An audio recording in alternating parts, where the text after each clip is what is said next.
জান্নাতুল ফেরদৌস বৈশাখী। বৈশাখী মানে ডাকনাম হচ্ছে বৈশাখী। হ্যাঁ। বর্তমানে বয়স কত? 16 বছর। 16 বছর বয়সে আপনি তো মানে তোমাকে আমি তুমি করেই বলবো, যেহেতু তুমি আমার বয়সে অনেক ছোট। হ্যাঁ। তো এইরকম একটা বয়সে আসলে জীবন গল্প বলা, কী বা জীবন গল্প, কেনই বা আসলে ও আমাদের আজকে লাখ লাখ মানুষের মুখোমুখি হয়েছে, সেগুলো নিয়ে কথা নিশ্চয়ই হবে। তবে আপনারা জানেন যে আমরা সাধারণত প্রাপ্তবয়স্ক না হলে জীবন গল্প আসলে প্রচার করি না। তবে দুই একটা ক্ষেত্রে ব্যতিক্রম, কিছু কিছু গল্প থাকে খুবই এক্সেপশনাল। সেই জায়গাটি থেকে আমরা আজকে ওকে লোক সমাজের মুখোমুখি করছি। তো বৈশাখী জন্ম জেলা কোথায়, কোন জেলায় জন্মগ্রহণ করেছো? গোপালগঞ্জ। গোপালগঞ্জ। ভালগা? ভাঙ্গা। ওকে, ঠিক আছে। বর্তমানে কোথায় থাকছো? এখন থাকি কেরানীগঞ্জ, পুরান ঢাকার ওদিকে। হ্যাঁ, পুরান ঢাকার ওদিকে। ওকে, ঠিক আছে, শুরু করো তুমি একেবারে ছোটবেলা থেকে, যেখান থেকে বলতে চাও। আমার মা বাবা গ্রামেই থাকতো, আমাদের গোপালগঞ্জ এখানে। তো আমি এরকম ভাবে, আমার বাবা মানে খুব নেশাখোর ছিল, অ্যাডিক্টিভ টাইপের, মানে খুবই। তো আমার আরো 2টা ভাই হয় আগে, আকাশ, বড় ভাই আকাশ, ছোট ভাই তমা। আমি আর কি মেঝো, আমি হই।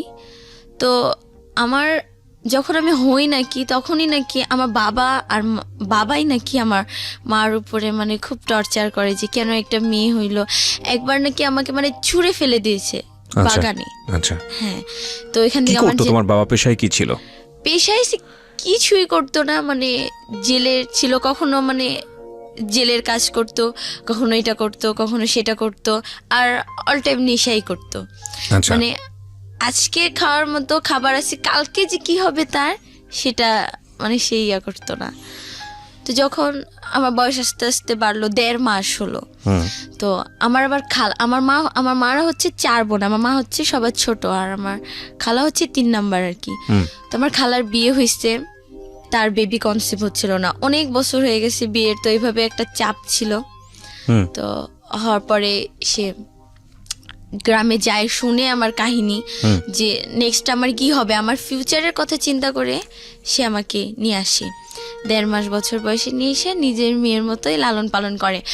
আর আমার আম্মুর যে আছে না, যে কখনো আমার প্রতি যে একটা মায়া তৈরি হবে, যে না ও আমার মেয়ে, ওর একটু এক্সট্রা কেয়ার করতে হবে বা ওর একটু খোঁজ খবর নেই, এরকম কখনোই হয় নাই।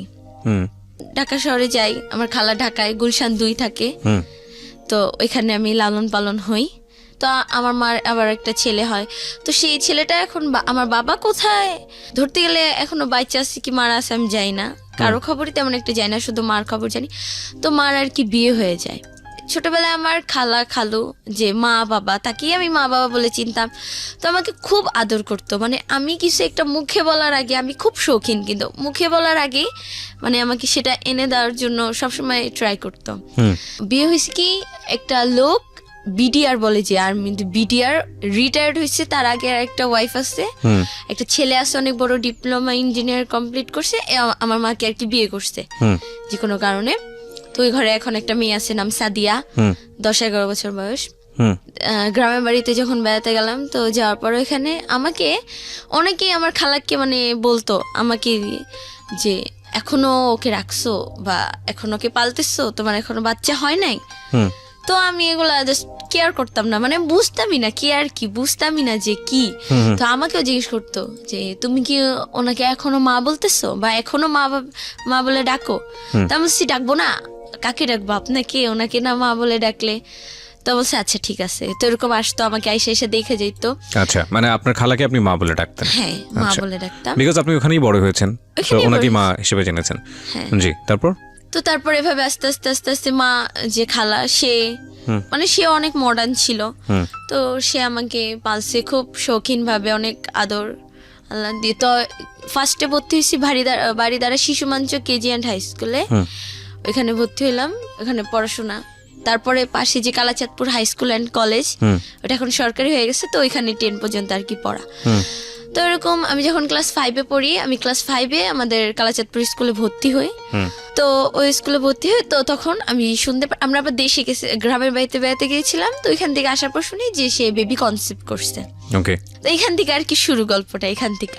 আচ্ছা, concept- বেবি কনসিভ করেছে মানে হচ্ছে আপনার খালা বেবি কনসিভ করেছে। হ্যাঁ, সে- বয়স কত তখন আপনার? আমার তখন 10 বছর, 5-এ পড়ি। 5-এ পড়ো তুমি ওই সময়? হ্যাঁ, তখন আমি 5-এ আর কি উঠবো, মানে উঠে গেছি আর কি। ওকে। তো আমি তো খুব আমাকে মানে একসাথে শুতে দেবে না, আমার রুম সবসময় আলাদাই ছিল, তারপর আমি আমার মার সাথেই শুইতাম, মানে খালার সঙ্গে? খালা, হ্যাঁ ওই তো খালা, তার সাথে শুতাম। তো আমার শুয়া কি অতটা খারাপ ছিল না, ঘুমানোটা আবার অতটা ভালোও ছিল না। তো সে ভয় পাচ্ছিল যে আমার এত বছর পরে একটা বাচ্চা হবে, যদি কোনো একটা ও মাধ্যমে। ও আচ্ছা আচ্ছা, মানে কনসিভ করার পরে তোমাকে আলাদা একটা রুমে দিয়ে দিয়েছে যে তুমি ওখানে ঘুমাও। আচ্ছা, মানে সবকিছু আমার আলাদা হয়ে যাচ্ছিল আস্তে আস্তে। তো এরকম তো আমি খুব কান্নাকাটি, মা আমি তোমাকে ছাড়া শুবো না, মা আমি তোমাকে ছাড়া ঘুমাবো না, কিছুতেই না কিছুতেই না। তো আমিও তো যাবো না, আর সেও আমাকে যাওয়াই ছাড়বে, যে তোকে যাইতেই হবে, তখন তুমি থেকে তুই, তোকে যাইতেই হবে।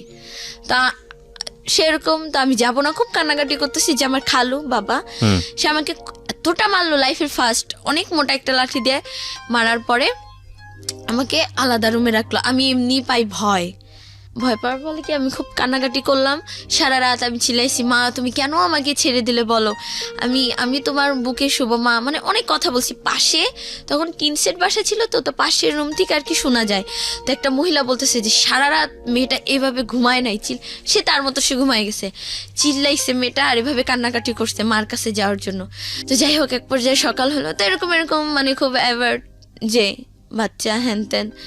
তো যখন বাচ্চাটা আমার মা আসলো আবার মাঝখানে, যে এখন তো সে প্রেগনেন্ট, কাজ টাজ করতে হবে, মানে আপন মা? হ্যাঁ, আমার যে আপন মা নাম সেলিনা। তো সে আসলো, আসার পর কাজ, ওই যে তার মেয়ে হয়েছে ওই ঘরে, মেয়েকে নিয়ে আসলো, আসার পর কাজ টাজ করতো। তো তখন আমাকে আমার মা একদিন ডাকে বলতেছে, জানো আমি তোমার কি হয়? হ্যাঁ, তুমি তো আমার খালামণি হও, তুমি আমার ভালো খালামণি, ছোট খালামণি আমার। না, আমি তোমার মা হই। মা হও? কেন মা হবো, আমার তো মা আসছে। বলছে না, আমি তোমার মা হই। তা বলছি কেন তুমি, মানে আমি মানে তর্ক করতেছি, খুব জিতছিলাম, কেন না তুমি আমার মা হও না, কেন বলতেছো এগুলো, আমি জানি তো হ্যান ত্যান। সে আবার আমার রুমে শুইতো, তো আমি তাকে শুইতে দিতাম না। আসলে কি, হ্যাঁ ওনারা গ্রামের থেকে আসছে আর আমি ঢাকা শহরে থাকি, আমি কেন শুইতে দিব আমার সাথে? হ্যাঁ, আর আমার খালা কি, মানে আমার যে মা, আপন মা, সে আবার কি মানে একটু নোংরা টাইপের, মানে গ্রামের তো মানে অত কিছু বুঝতো না, এত কিছু বুঝতো না। 2 রুমের নেওয়ার জন্য আর কি আমরা ফার্স্টে টিন সেট না, এটা মোটামুটি ভালো একটা। তো যাই হোক, আস্তে আস্তে হ্যাঁ তুমি আমার সাথে ঘুমানোর জন্য, আমার থেকে একটু পটায় চকলেট বা এটা নেওয়ার জন্য, মানে আমার তখন ধারণা এটা ছোট তো, এগুলোর জন্য মনে হয় তুমি এরকম আমাকে ভাও দিচ্ছ, এক কথায় ভাও দিচ্ছ। বলছে না, আমি তোমার মাই হই। তো আমার নানু এখন নাই, মারা গেছে। আমার নানু বলছে কি, পুরাটা খুলে বললো যে ওর আর কোনো সিচুয়েশন ছিল না, তোমাকে দিয়ে দিচ্ছে, তুমি 1.5 মাস তোমার মার কাছে ছিলা, শুধু 1.5 মাস ছিলা, আজ হয়তো তোমার মার কাছে থাকতে, এরকম তোমার 2টা ভাই আছে। তো আমি না ফার্স্টে কিছুটা বিশ্বাস করছি, কারণ আমার মা, আমার যে খালা, সে তাকে, আমার আবার একটা খালা তো ভাই আমার সাথে ছিল, পারভেজ নাম। তো সে খালা বলে ডাক দিছে, তো আমি ফাজলামি করে ডাক দিছি কি, হ্যাঁ খালা, হ্যাঁ দাও ভাত দাও। সে বলে হ্যাঁ তোমার তো খালাই। হ্যাঁ মা কি বলো, খালা কেন? না না ওই কিছু না। তো এরকম তখন একটা আসলো যে সত্যি মনে হয়। আস্তে আস্তে আমার মা আমাকে বলতে লাগলো, মা এটা ছিল, তুই যে পড়াশোনা করে অনেক বড় হয় মানুষে আমার কাছে আসবি। তো এরকম আস্তে আস্তে বাচ্চাটা যখন হইলো, আমার নানু আমাকে বলে কি, তোকে না ওই বিছনায় পর্যন্ত উঠতে দিবে না, জানিস, তোকে এইটা করবে ওইটা করবে, তোমার খাবার ছুটাই দিবে, তোমাকে দিয়ে সব কাজ করাবে, এটা করবে সেটা করবে। তো আমার মনে হলো না, আচ্ছা তাই, ঠিক আছে, এরকম কেন হবে, থাক, মাই তো বাবাই তো, এরকম কেন করবে। আমার খালু আবার খুব ফর্সা, আমার খালা আবার একটু ডিপ শ্যামলা, তো মেয়েটা হচ্ছে একদম কুচকুচে কালো। তো যাই হোক, সবার আদরের মনি সবার। আর আমার খালাকে মিষ্টি খুব মিষ্টি আনলো, পছন্দ করতো, মিষ্টি আনলো। তো আমি সবাইকে বিলাইতে গেলাম যেভাবে, যে দেখো আমার অ্যাম্বুলেন্স থেকে যখন নামলো, আমি ধরতে নিলাম, এই ব্যথা পাবে, ছাড়ো ছাড়ো ছাড়ো, হ্যান ত্যান, বিছানায় বসে যে আমি একটু আদর করব। আমার নানু, এই সরো সরো সরো। আমার খালা যখন মানে হয়েছে মেয়েটা, তখন নাকি আর কি বুকে দুধ পাচ্ছিল না, তো রুম থেকে বের করে দিত, খুব খারাপ ব্যবহার করতো, স্যাং স্যাং বলে যাকে, বের হতো। আমি বাহিরে একটাই যেতাম, বসে কানতাম কি, ইস আমি হয়তো আমার মাকে হারায় ফেললাম। তো মানে আমাকে যেই দেখে সেই বলে, তোমার কিছু একটা হবে, জানো, তোমার কিছু একটা পরিবর্তন হবে। তা আমি আবার হোগা, আমি জানি না হোগা কি, আপনাদের কি, তো এরকম হয়ে যাক, যা হবে হবে। তো এরকম ছোট ছিলাম। তো যাই হোক, পড়াশোনা আস্তে আস্তে আস্তে আস্তে আদরটা আস্তে আস্তে উঠলো। আমার খালা খুব আদর করে তাকে, আর আমাকে কিছু হইলেই খুব বকাঝকা করে আস্তে আস্তে যে ইগনোর অ্যাভয়েড বলে সেটা উঠে আসে। তো খালুর আবার কি বলতেছে যে গুলশানে এমনি যখন বেবিটা হইলো মানে উড়াধুরা খরচ করছে সে, মনে হয় 2-3 মণ খালি, মানে এলাকার সবাই মানে মিষ্টি পাইছে এরকম। বিয়ের কত বছর পরে এরকম আপনার বাচ্চাটা হয়েছে ওনার 20 বছর পরে। ও ওকে, আচ্ছা, তো সেই জন্যই বেশি খুশি ছিল আর কি। হ্যাঁ বেশি, মানে অনেক খুশি, শুধু খুশি না অনেক খুশি ছিল। তো আস্তে আস্তে আমি স্কুলে যাই। আমার তখন আমি ক্লাস 5-এ পড়ি। তখন আমার একটা ফ্রেন্ড ছিল স্বর্ণা, শিপা আর মিম এখনো আসছে। ওরা বলতেছে এই তোর বোন হয়েছে, হ্যান ত্যান, সব শেষ। এই যে মনে কর তোর আদর গুলো, কেন আদর যাবে, আমার বোনকে কত আদর করবো আমি। বলছি তুই তো জানিস সব। হ্যাঁ জানি সব। তো বলে কি এক কাজ কর, তোর তো খুব কষ্ট। আমি বলছি কই, তখন আবার কষ্টের ইয়াগুলো চলে আসতেছে যে একটু টর্চারের শিকার হচ্ছি। তো বলছে তোর তো খুব কষ্ট, তুই এক কাজ কর, তুই না সিগারেট খা। আস্তে আস্তে আমাকে ড্রাগে নিয়ে যায়, তুই না সিগারেট খা, স্মোকটা একটু ট্রাই কর। আমি বলছি না রে। তো ও যখন খাইছে, ও আবার স্বর্ণা মেয়েটা যে, তো আবার রিলেশন করতো, ভাইগাও গেছে অবশ্য, মানে পালাই চলে। তো ও আবার রিলেশন করতো, মানে বেশ একটা ভালো ছিল না, মানে ফিজিক্যাল করতো হ্যান ত্যান। তো ও যখন খায় খুব কাশে, দোস্ত তোর কি খুব প্রবলেম হয়? হ্যাঁ খুব কাশি হয়। না রে আমি না খাবো না। আরও যখন খাই তো ওর সাথে স্মেলটা থাকতো, না রে মা বুঝে যাবে বা খালা বুঝে যাবে, খবর আছে, না খাবো না, আচ্ছা খাইলাম না। তো যাই হোক এরকম বলতো যে তোকে তো এমন করে, তুই তাহলে কি করবি? আমি বলছি কি করবো, এখানেই থাকবো, একদিন তো আদর করবে। তো আমার বাবাটা আবার আদর করতো তখন মানে খালু, সেই শুধু আমাকে একটু আদর করতো, আর কেউ না। এরকম আদরটা তো আস্তে আস্তে বড় হই। তো এখানে আবার কি যে এখানে যে একটু অনেক টাকা খরচ হয়ে যায়। তো খালু বলে কি ভাসানটেক মিরপুর 14, ভাসানটেক দেওয়ানপাড়ার ওখানে আমরা শিফট হই। ওইখানে আমি আবার ভাসানটেক হাই স্কুলে ভর্তি হই, উচ্চ বিদ্যালয় যেখানে ভর্তি হই। ওইখানে পড়াশোনা করতে আমার আবার খালার আবার একটা ফ্রেন্ড ছিল, ছেলেটা হিন্দু বাট নাপিত। আমরা যে ওই যে টিনসের পাশেটা থাকতাম, তার সামনে সেলুনের দোকান ছিল। তো তাকে নিয়ে আমার খালু খুব জেলাস ফিল করতো, মানে সেই ছেলেটা কি আমার খালাকে খুব লাভ করতো। আর আমি অনেকের মুখে থেকেই শুনছি যে বেবিটাই নাকি তা, এটা আমি বিলিভ করি নাই কখনো। যাই হোক এটা তাদের ব্যাপার। তো ছেলেটার সাথে আমার খালা মানে সবকিছু শেষ করে দিতে চায় যে তোর জন্য আমার সংসার আগুন লাগবে। আমাদের ওই বাসায় তো আসতোই, আগে আসা দেওয়া ছিল। তো ওই ভাসানটাকে একদিন আসে, তো আমার খালা আমাকে ফোন দেওয়া ধরাই দেয়, যেন আমি ঠিকানাটা বলি আমার মাধ্যমে আসে, জানি আর কোনো প্রবলেম না হয়। তো ধরা দেয়, হ্যাঁ মামুনি, আমাকে জান্নাতমণি, হ্যাঁ জানুমণি তুমি কোথায় থাকো তোমরা এখন, আমাকে ছেড়ে চলে আসলা? হায় হায়, না আমরা তো যে দেওয়ানপাড়া আছি, হ্যান ত্যান, এই যে মরিয়ম পাড়া নাকি, এখানে একটা প্রভাবশালী মহিলা, এই তার এলাকা। হ্যাঁ। তো বলছে ঠিক আছে আমি আসবো তোমার সাথে দেখা করতে। তো এরকম আসতো। তো তাকে নিয়ে পাশের একটা মহিলা একটু প্যাচ লাগাই দেয় আমার খালু। তো ওইখান থেকে আমরা চলে আসি। প্যাচ লাগাই দেয় বলতে ওইখানে আবার কিছু ছেলে পেলে, মানে আমার খালার উপরে কেন যাই না রাগ ওই মহিলা দুইটা। তো আমার ওখানেও কটা ছেলে লাগাই দেয়, যাদের আমি স্কুলে যেতে পারি না, ছেলেগুলো আইসা খুব ডিস্টার্ব করে, ইপটিজিং এ অনেক খারাপ একটা অবস্থায় চলে যায়, যে ছেলেগুলা যে অফার করতে থাকে আমাকে রিলেশন করবো হ্যান ত্যান। তো যাই হোক আমরা এখান থেকে চলে আসি আবার ব্যাক গুলশানে। তো আইসা এখানে পড়াশোনা ওই যে বাদ 6 মাস 6 পর্যন্ত, 6টা ভালো মতো পড়া হয় নাই। তো 7-এ ভর্তি হব। তো যাই হোক বাসার সব কাজ টাজ সব করতাম। খালা কি সবসময় ওর জন্য কিছু একটা এক্সট্রা রাখতো, বলতো কি তোকে তো ছোটবেলায় কত আছে না যে কিশোরের যে একটা পুষ্টির ব্যাপার, আমার দিকে যে না এসব কিছু কেয়ার করতো না, যে ওর এটা লাগবে বা ওর ওইটা লাগবে, এরকম কিছুই না। এই নুসাইব ভালো কিছু একটা হয়েছে, সব একটু খাইলো, এইটা নুসাইবার পরে যে ওটা খাবে বা আমার যে খেতে ইচ্ছা করবে বা আমার মানে হচ্ছে যে ওনার মেয়েটা, হ্যাঁ নুসাইবা, এটা ওর। তো আমার খুব খারাপ লাগতো এই জিনিসটা, কম বয়স আর ফ্রেন্ডরা বুঝাইতো। তো যাই হোক আস্তে আস্তে খুব একটু টর্চারের ইয়াতে ছিলাম। 7-এ উঠলাম, কিছু হইলেই মানে আমাকে এতটা মারতো মানে যা পাইতো হাতের কাছে। মানে এখনো আমার মানে বডি প্রত্যেকটা জায়গায় ব্যথা। পানি ঢালতে গেছি, পানিটা হাত থেকে একটু পড়ছে, সেজন্যই একটা থাপ্পড় খাওয়া লাগবে, একদম মাস্ট খাওয়া লাগবে। মানে কথায় গায়ে হাত তোলা, হ্যাঁ কথায় গায়ে হাত তুলতো। আর একটু ভাইবাও নিত না যে ও বড় হয়েছে, একটা মেয়ে মানুষ, না এরকম না। 7-এ উঠি এরকম কষ্ট। তো 7-এ উঠি লাস্ট দিক দিয়ে একদম। তো আমরা ওই বাসাটা ছাড়ি।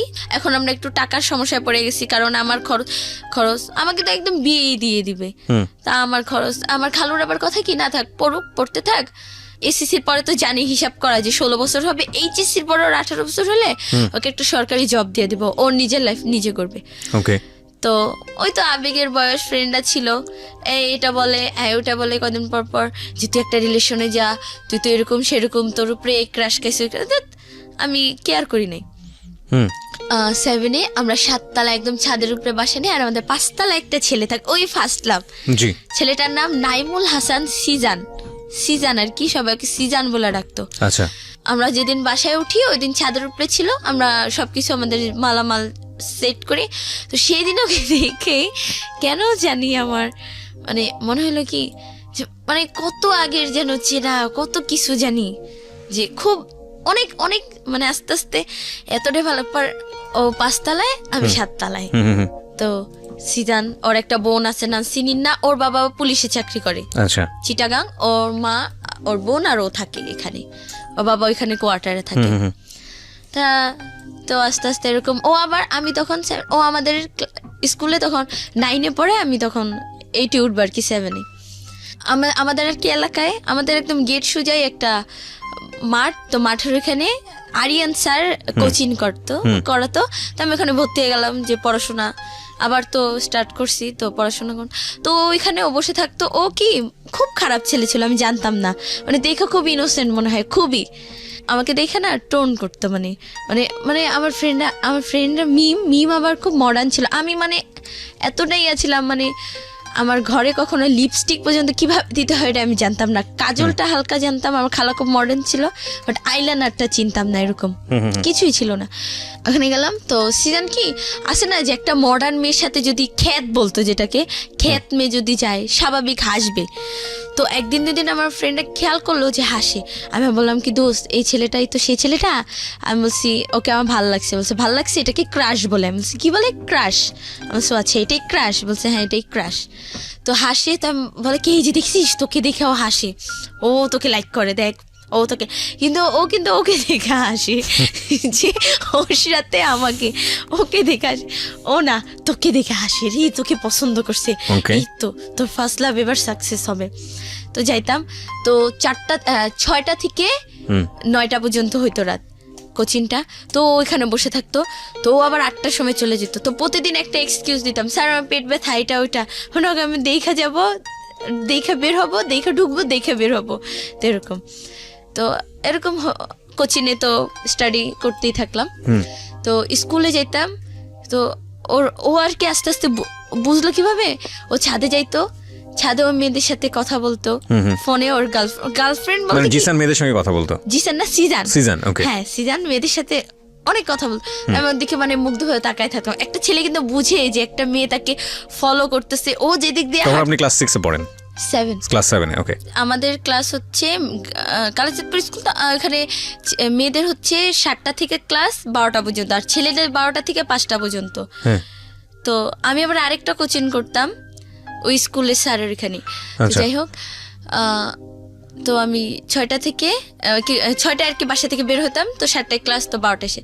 তো আমি কি করতাম, আমাদের কি 12টার 10 মিনিট আগে একটু মেয়েদের ছেড়ে দিত, কারণ ছেলেরা ওইখানে মানে ক্লাসে প্রত্যেক ক্লাসে মানে ব্যাগ টেক রাখতো, তো 10 মিনিট আগে ছেড়ে দিত।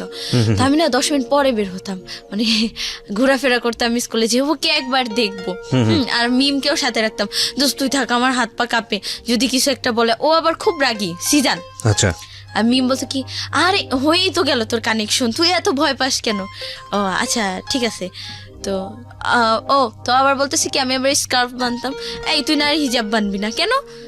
না তুই চুলে এখন একটু স্টাইল দিবি। তো ঠিক আছে দিব। তো কিভাবে চুল বানবো? প্রতিদিন আমি কি করতাম, আমার আবার একই বাসায় থাকতাম, তো মিম আর আমি, মিম আবার আমাদের বাসায়।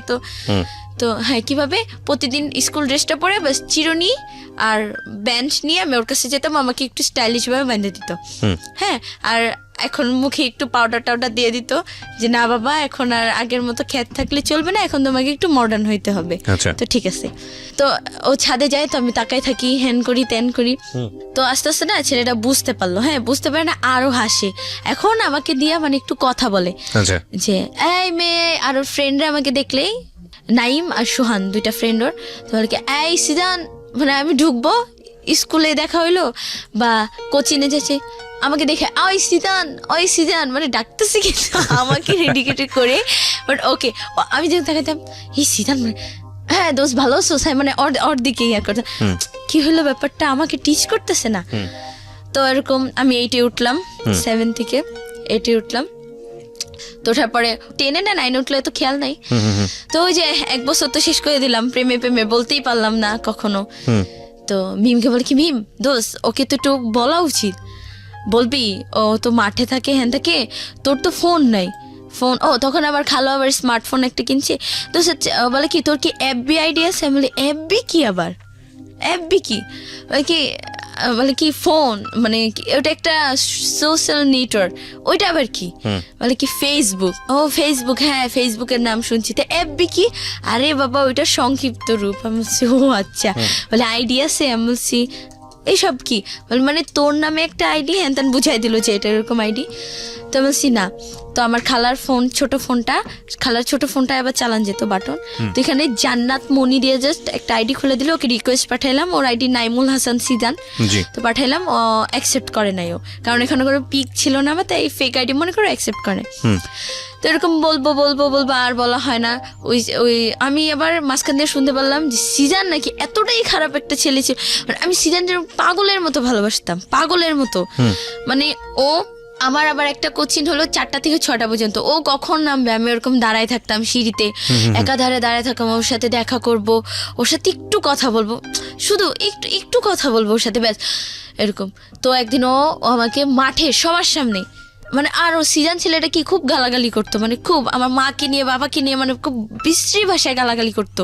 তো তুমি জানলে কিভাবে তোমাকে গালাগালি করতো তোমার মা? আমি পাশ দিয়ে দাঁড়ায় আছি, ও পাশ দিয়ে যাবে আর গালাগালি করতে মনে হয় কি আমার কানে শুনাই যাবে আমাকে বলতে আবার যাচ্ছি। কেমন লাগে ওরে, ও কোনোদিন ওদের বাসায় কি আয়না নাই, ওকে কোনোদিন আয়না দেখে নাই। তো তোমাকে গালিগালাজ করছে কেন? মানে তোমাকেও পছন্দ করে না? পছন্দ করে না, বাট তুমি ওকে পছন্দ করতে খুবই। আচ্ছা আচ্ছা। ও বাই দ্য ওয়ে প্রিয় শ্রোতা, ও খুব অল্প বয়সী, ওর মতো করে গল্প বলছে, আপনারা বুঝতেই পারছেন। ঠিক আছে, হ্যাঁ বলো তারপর। তো যখন ওর কথা মনে পড়ে সারা রাত কান্না করি। দিনে তো ওই যে কাজ টাজ করি, সারা রাত একটু রেস্টের দরকার, সারা রাত কান্না করি, ওর জন্য দোয়া করি আল্লাহ ও জানি আমাকে একটু ইয়ে করে, মানে ও জানি আমার সাথে একটু ভালো ব্যবহার করে। আরে ভালোবাসলে কি পাইতে হবে? আরে তো এর মাঝখানে আবার শুনতেছি FM, খালার ফোন রাত্রে চার্জে দেয়, ওই চুপি নিয়ে জীবন গল্প, ভালোবাসার বাংলাদেশ, বি পজিটিভ, হ্যান ত্যান শুনতেছি। তো শুনতে ওইখানে যে আসে মেয়েরা বলে, তো কেউ বলে যায় না যে ভালোবাসলে কি পাইতে হবে, ও ভালো থাকো। তো এই যে FM এর ভূত ঢুকছে, এই ভালোবাসলে কি পাইতে হবে, ওই ডায়লগ গুলো মনে আসছে। কোন ক্লাসে তখন তুমি? ক্লাস 10-এ? না আমি ক্লাস 8-এ। তখন ক্লাস 8-এ? হ্যাঁ। তো এরকম খুব গালাগালি করতো, মানে আর ও কি বলে নেশা করতো, ওই ছেলেটাও নেশা করতো। ওর সঙ্গে কি তখন তোমার কথা হতো, ফোনে কথা হতো? আর কোনোদিন আমার দিকে মানে ভালো মতো কথা বলে নাই 2 মিনিট। তো জানতো যে তুমি ওকে পছন্দ করো, সে কারণে তোমাকে গালিগালাজ করতো? হ্যাঁ, ওকে, খুব ভালোবাসতাম ওকে। আর আমার ফ্রেন্ডরা, মিম বাদে আমার ফ্রেন্ডরা মানে আমার আবার একটা বেস্ট ফ্রেন্ড হয় নাম রোজ। তো যাই হোক, ওরা আমাকে এই তোকে এটা করতে হবে না, রে আমি পারবো না, ভালো লাগতেছে, এই সিজানের কসম, আচ্ছা ঠিক আছে কি করতে হবে বল, আমি করতেছি। হ্যাঁ, কারো টাকা লাগবে বা কারো একটা হেল্প, আমি আবার কি একটু গুন্ডা টাইপের, মানে সিজানের কাছে আমি নরম, মানে আর বাসায় আর আমাকে কোনো ছেলে যদি টিচ করতাম রাস্তার মধ্যেই মাইরা বসতাম, হ্যান তেন, তো আমাকে নিয়ে যেতে ওরা সেফটির জন্য। না রে দোষ আজকে যাবো না, সিজানের কসম, আচ্ছা ঠিক আছে বল কোথায় যাইতে হয়, আমি যাচ্ছি, সব জায়গায় যাবো, যাচ্ছি। তো এই বলে আমাকে সিগারেটও খাওয়াইছে। আমার একটা ফ্রেন্ড, ওই যে ওই মেয়েটার নাম ছিল কি শিউলি টাইপের, তো ওই মেয়েটা, সিজানের কসম তুমি একবার একটা টান দাও, ঠিক আছে আর কিছু খাইতে হবে, দাও না খাচ্ছি। সিজান আবার স্মোক করতো, তো ওই দোকানে একটা ছেলে, মানে যে দোকানে গিয়েও সিগারেট খাইতো, আমার যে বেস্ট ফ্রেন্ড শান্তা আর কি রোজ, ও নিজের নাম এফবিতে নাম দিছে রোজ, তাই ওকে সবাই রোজ নামেই চিনে। মেয়েটা অবশ্য অনেক ভালো, তো আমার সাথে ওর বেস্ট ফ্রেন্ড হয়ে মানে খুব ক্লোজ হয়ে যায় আমরা একে অপর। তো ওকে আমি বলি, তো রোজ তখন আমার ওই আইডিটা ডিঅ্যাক্টিভেট করে দিই, আইডি যার জন্য খুলছি সেই অ্যাকসেপ্ট করে না, ডিলিট করে দেয়। তো ওই আইডি আমি দিয়ে কী করবো, ডিঅ্যাক্টিভেট করে দিচ্ছি। তো রোজ খুলা বলতেছে, জানো আমার ফ্রেন্ড আছে জান্নাত, তোমাকে অনেক ভালোবাসে সিজান, জানো তোমার কথা ওর কথা ক্লাসের সবাই বলতেছে, তার বয়ফ্রেন্ডের কথা, খারাপ তো লাগেই যে আমার বয়ফ্রেন্ড আজকে আমাকে এইটা দিচ্ছে, বা ডোন্ট মাইন্ড আমাকে আজকে কিস করছে বা হার্ট করছে, ওর সাথে হাতে হাত ধরে আমি আজকে ঘুরতে গেছি এই জায়গায়, এটা ওইটা। তো আমাকে জিজ্ঞেস করে কিরে বৈশাখী, আমাকে আবার বৈশাখী বলতো কেন, আমার পহেলা বৈশাখীর দিন জন্ম। জি। তো একজন দুজনে এই দোস্ত তোকে না আজকে থেকে বৈশাখী রাখবো, তো এখন বৈশাখী নামেই চিনে সবাই, জান্নাতুল ফেরদৌস একটা নাম আছে। তো বৈশাখী তোর সিজান কি করছে?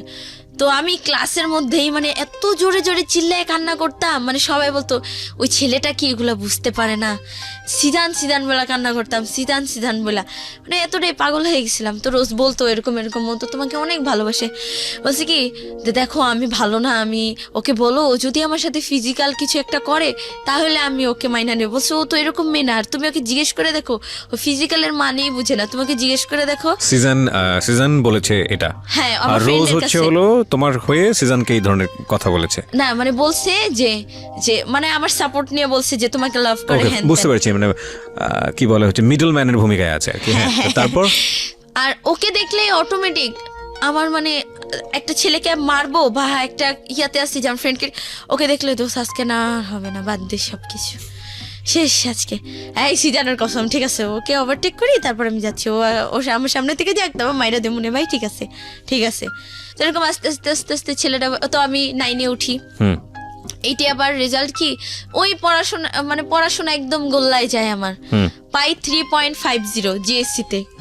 আমার খালু তো খোটা, তোকে তোকে এত ইয়া করলাম হ্যান ত্যান, এ প্লাস পাইছে, এ গোল্ডেন এ প্লাস পাইছে, এ 4 পয়েন্টের পাইছে, তুই এত কম কেন পাইলি, আরো মার এই সে। আর সে হলো কি একজন যে বলবে আমি আমি পড়তে পারতেছি না, এটা হয়তো আমার ব্যর্থতা, কিন্তু না, তোকে একদম সমাজ কি বললো সেটা, যে এই আপনার মেয়ে এটা কেন করলো, আহারে আমার মেয়ে তো এটা করছে, কেন কেন আপনার মেয়ে কেন ভালো ইয়া পাইলো না, তো এটা নিয়ে আমাকে মারতো।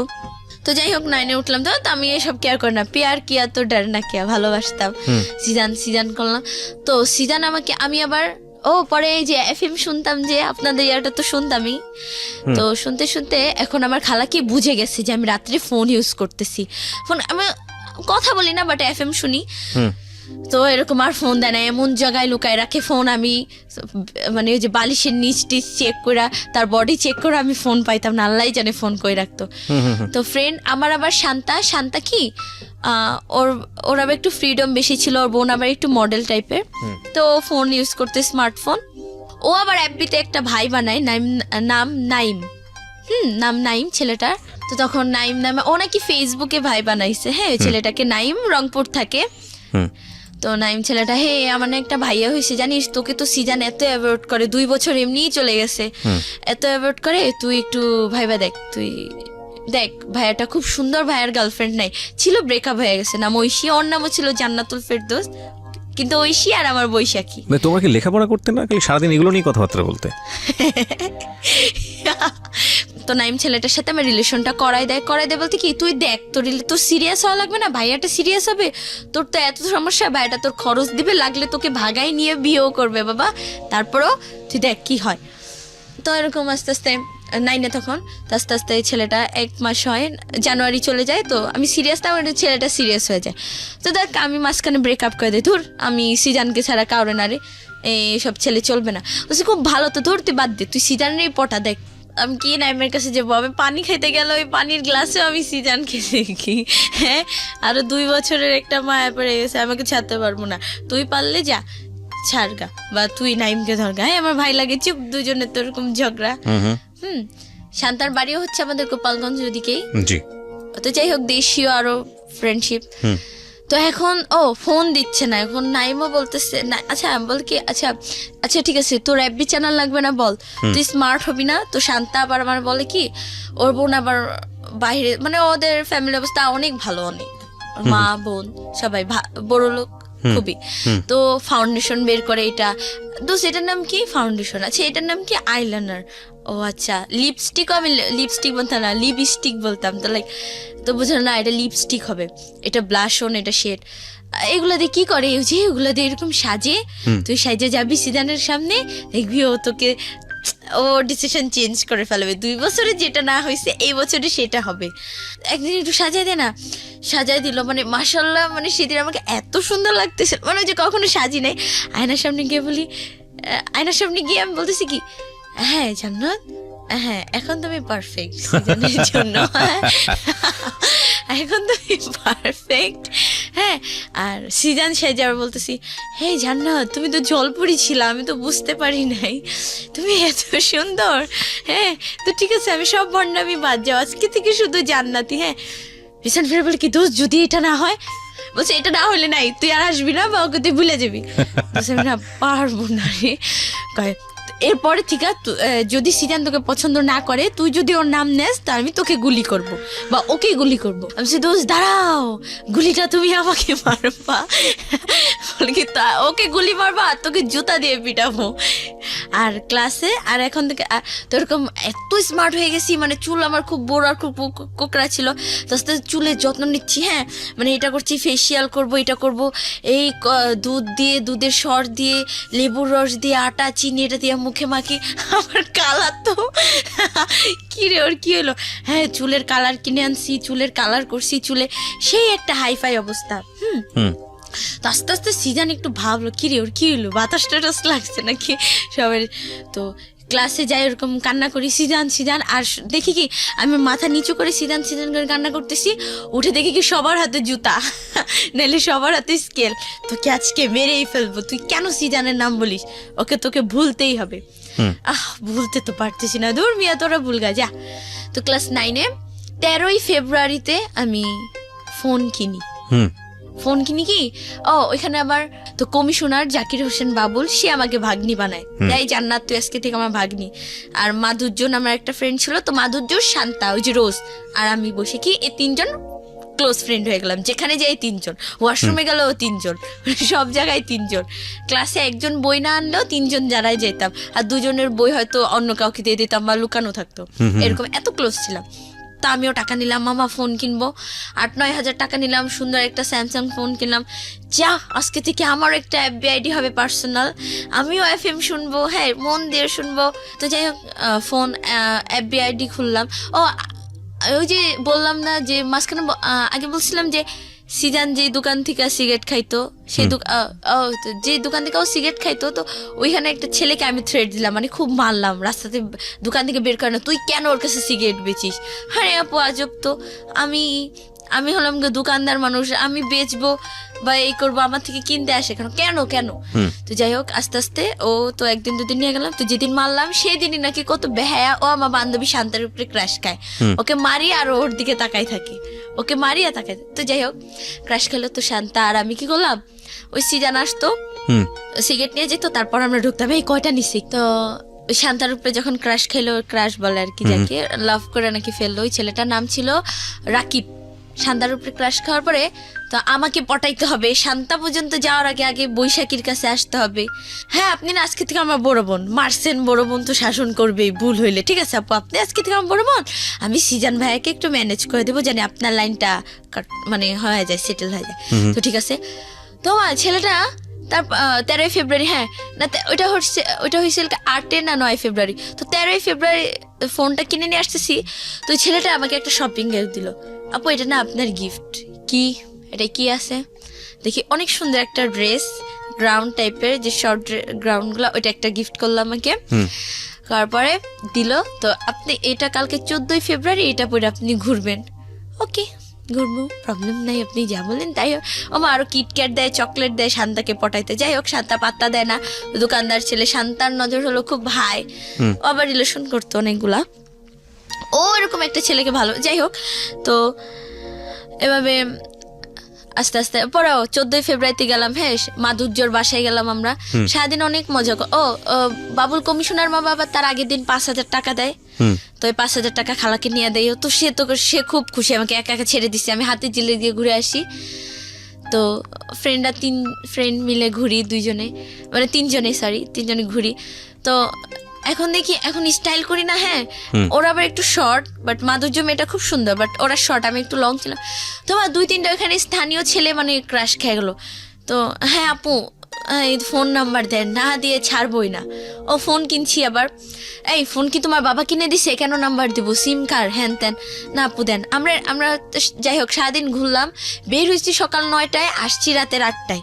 খালা তো কিচ্ছু বলবে না, টাকা দিছি আগের দিন টাকা দিছি, না কিছু বলে নাই, খালি একটু বলছে তোর যদি কিছু হয়ে যেত বল। আর ফোনটাও তো লুকালুকি মানে লুকিচুপি চালাই, যে কেউ জানে না। ফোনটা অনেক কষ্ট করে চার্জ দিতাম, তার ঘুমাই থাকতো সারা রাত, হাঁটাহাঁটি 2 ঘন্টা চার্জ দেওয়ার পরে আর কি খুলে টিপে ফোন ইউজ করে আবার চার্জ দিয়ে সকালে উঠে খুলে ঘুমাইতাম।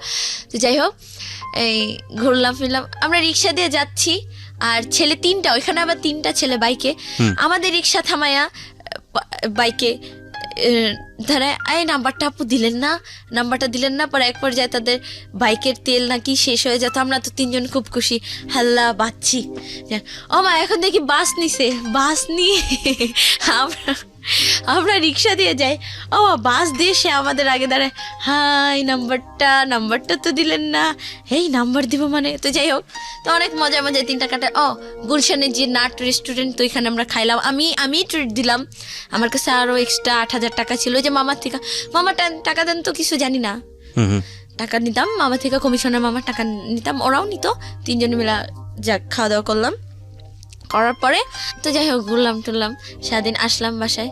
তো সিদানকে আমি নক দিলাম, তো সিদানের কথা আমার এত খারাপ লাগলো, সিদান আমাকে নাইম ছেলেটা তখন নাকি নাইম ছেলেটা আস্তে আস্তে মানে আমাকে ভুলে যায়, যে থাকা এই মেয়েটা তো সিরিয়াস না, এর সাথে আমি কি কথা বলবো। তো ও আবার একটা মেয়েকে পছন্দ করে, নাম মামতি। মামতি, কিন্তু মামতি মেয়েটার আবার যাই হোক ওকে করতো না, ফ্রেন্ড হিসেবে দেখতো।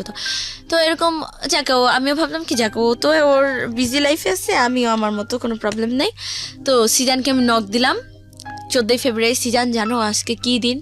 কি দিন সিজান আজকে কি হয় জানো? বিশ্ব ভালোবাসা দিবস, হ্যাপি ভ্যালেন্টাইন্স ডে।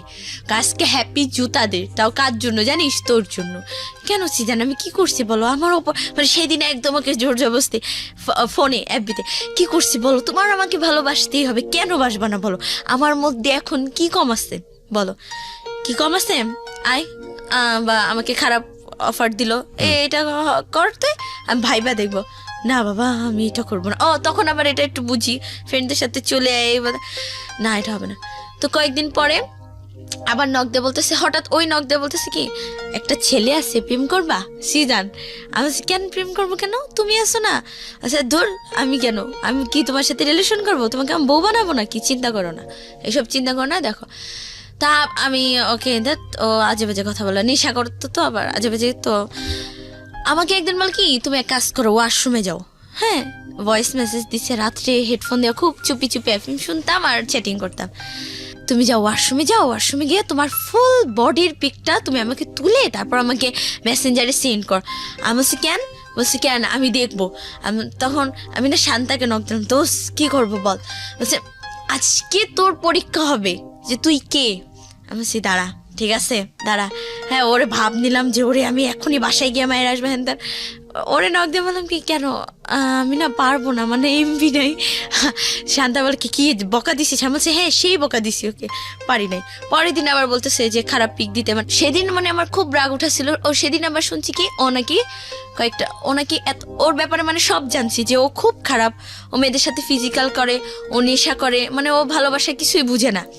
সেদিন চাইছে, আমি বলছি কি যা তোর মারি গিয়া বল দেখাইতে। কি বললি তুই? আমি বলছি হ্যাঁ তোদের মতো ছেলেকে এভাবেই শাস্তি দিতে হয়। ওরা বলে কি তুমি না জান্নাত না, ও নর্মাল হয়ে গেছে, তুমি না জান্নাত না।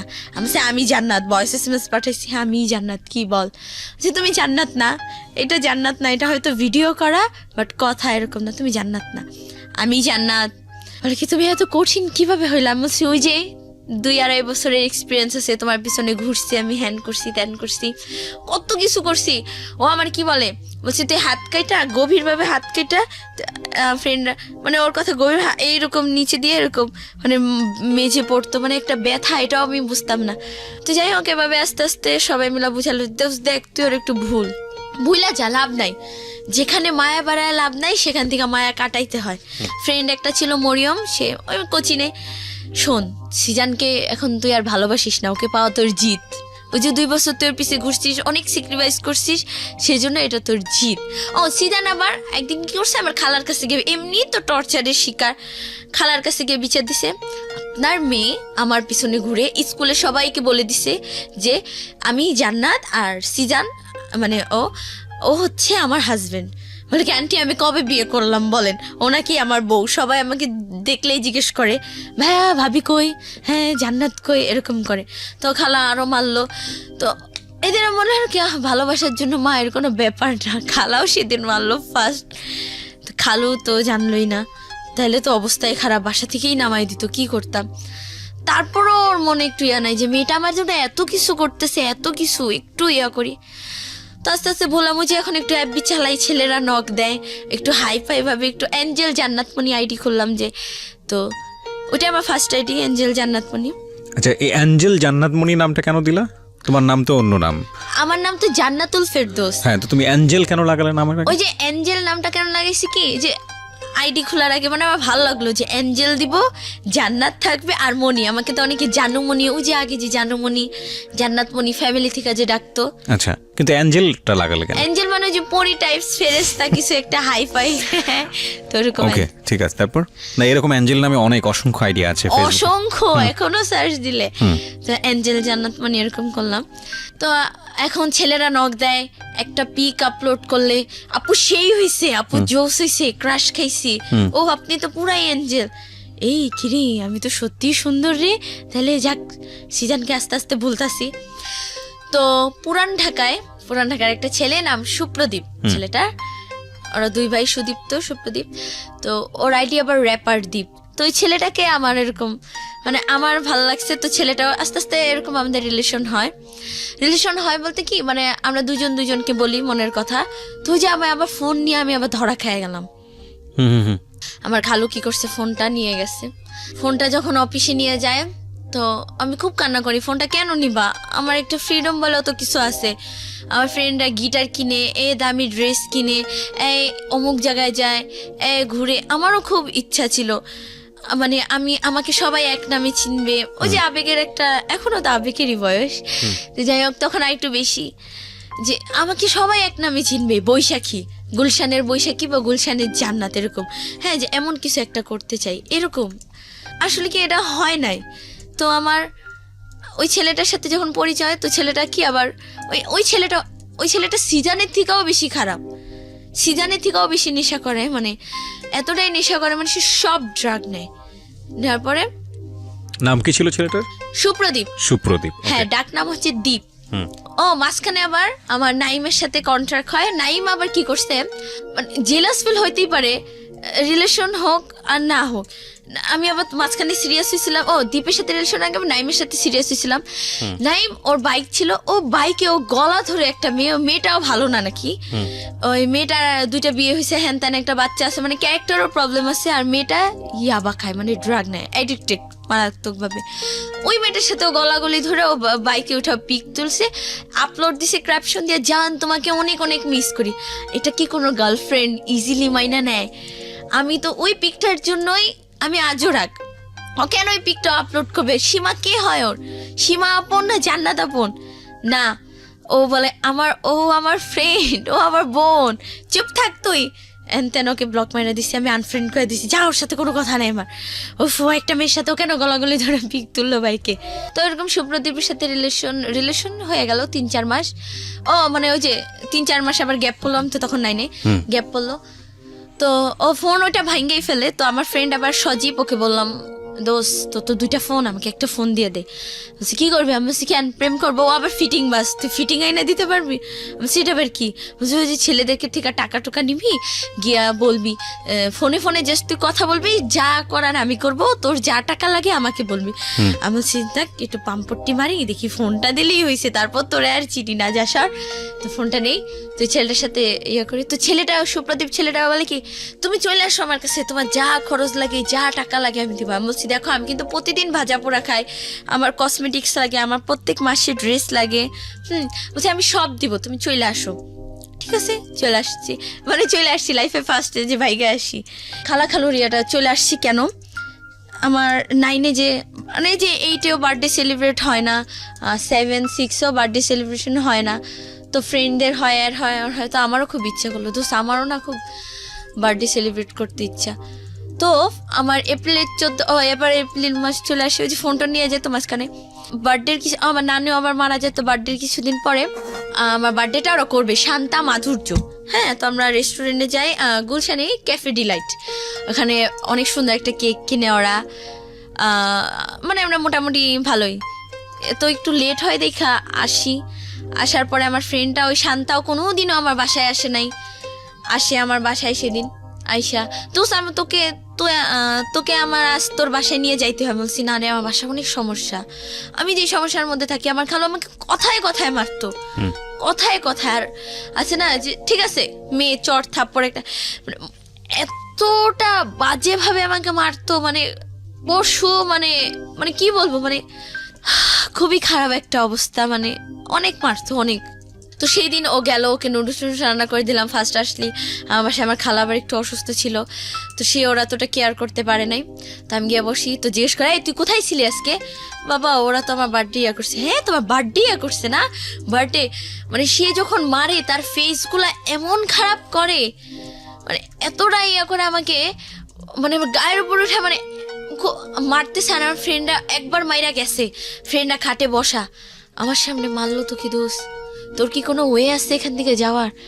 তুই আমারে বলিস আবার আসে, এই মেয়ে তুমি এখনো যাও নাই বাসা থেকে, যাও আমার বাসা থেকে বের হও। ওকে বের করে দিছে, দিয়ে আমাকে আবার এত মারে যে আমি 12-13 দিন আমি স্কুলে যেতে পারি নাই, স্কুলে যাওয়া অফ হয়ে যায়, মানে নাক মুখ চোখ সব কিছু আমার ফুলে যায়। ওকে, তো যাই হোক, শান্তা ওই দিক থেকে ট্রাই করতে থাকে যে নাইম ছেলেটা দেখি যে নাইম কোনো ম্যানেজ করতে পারে কিনা।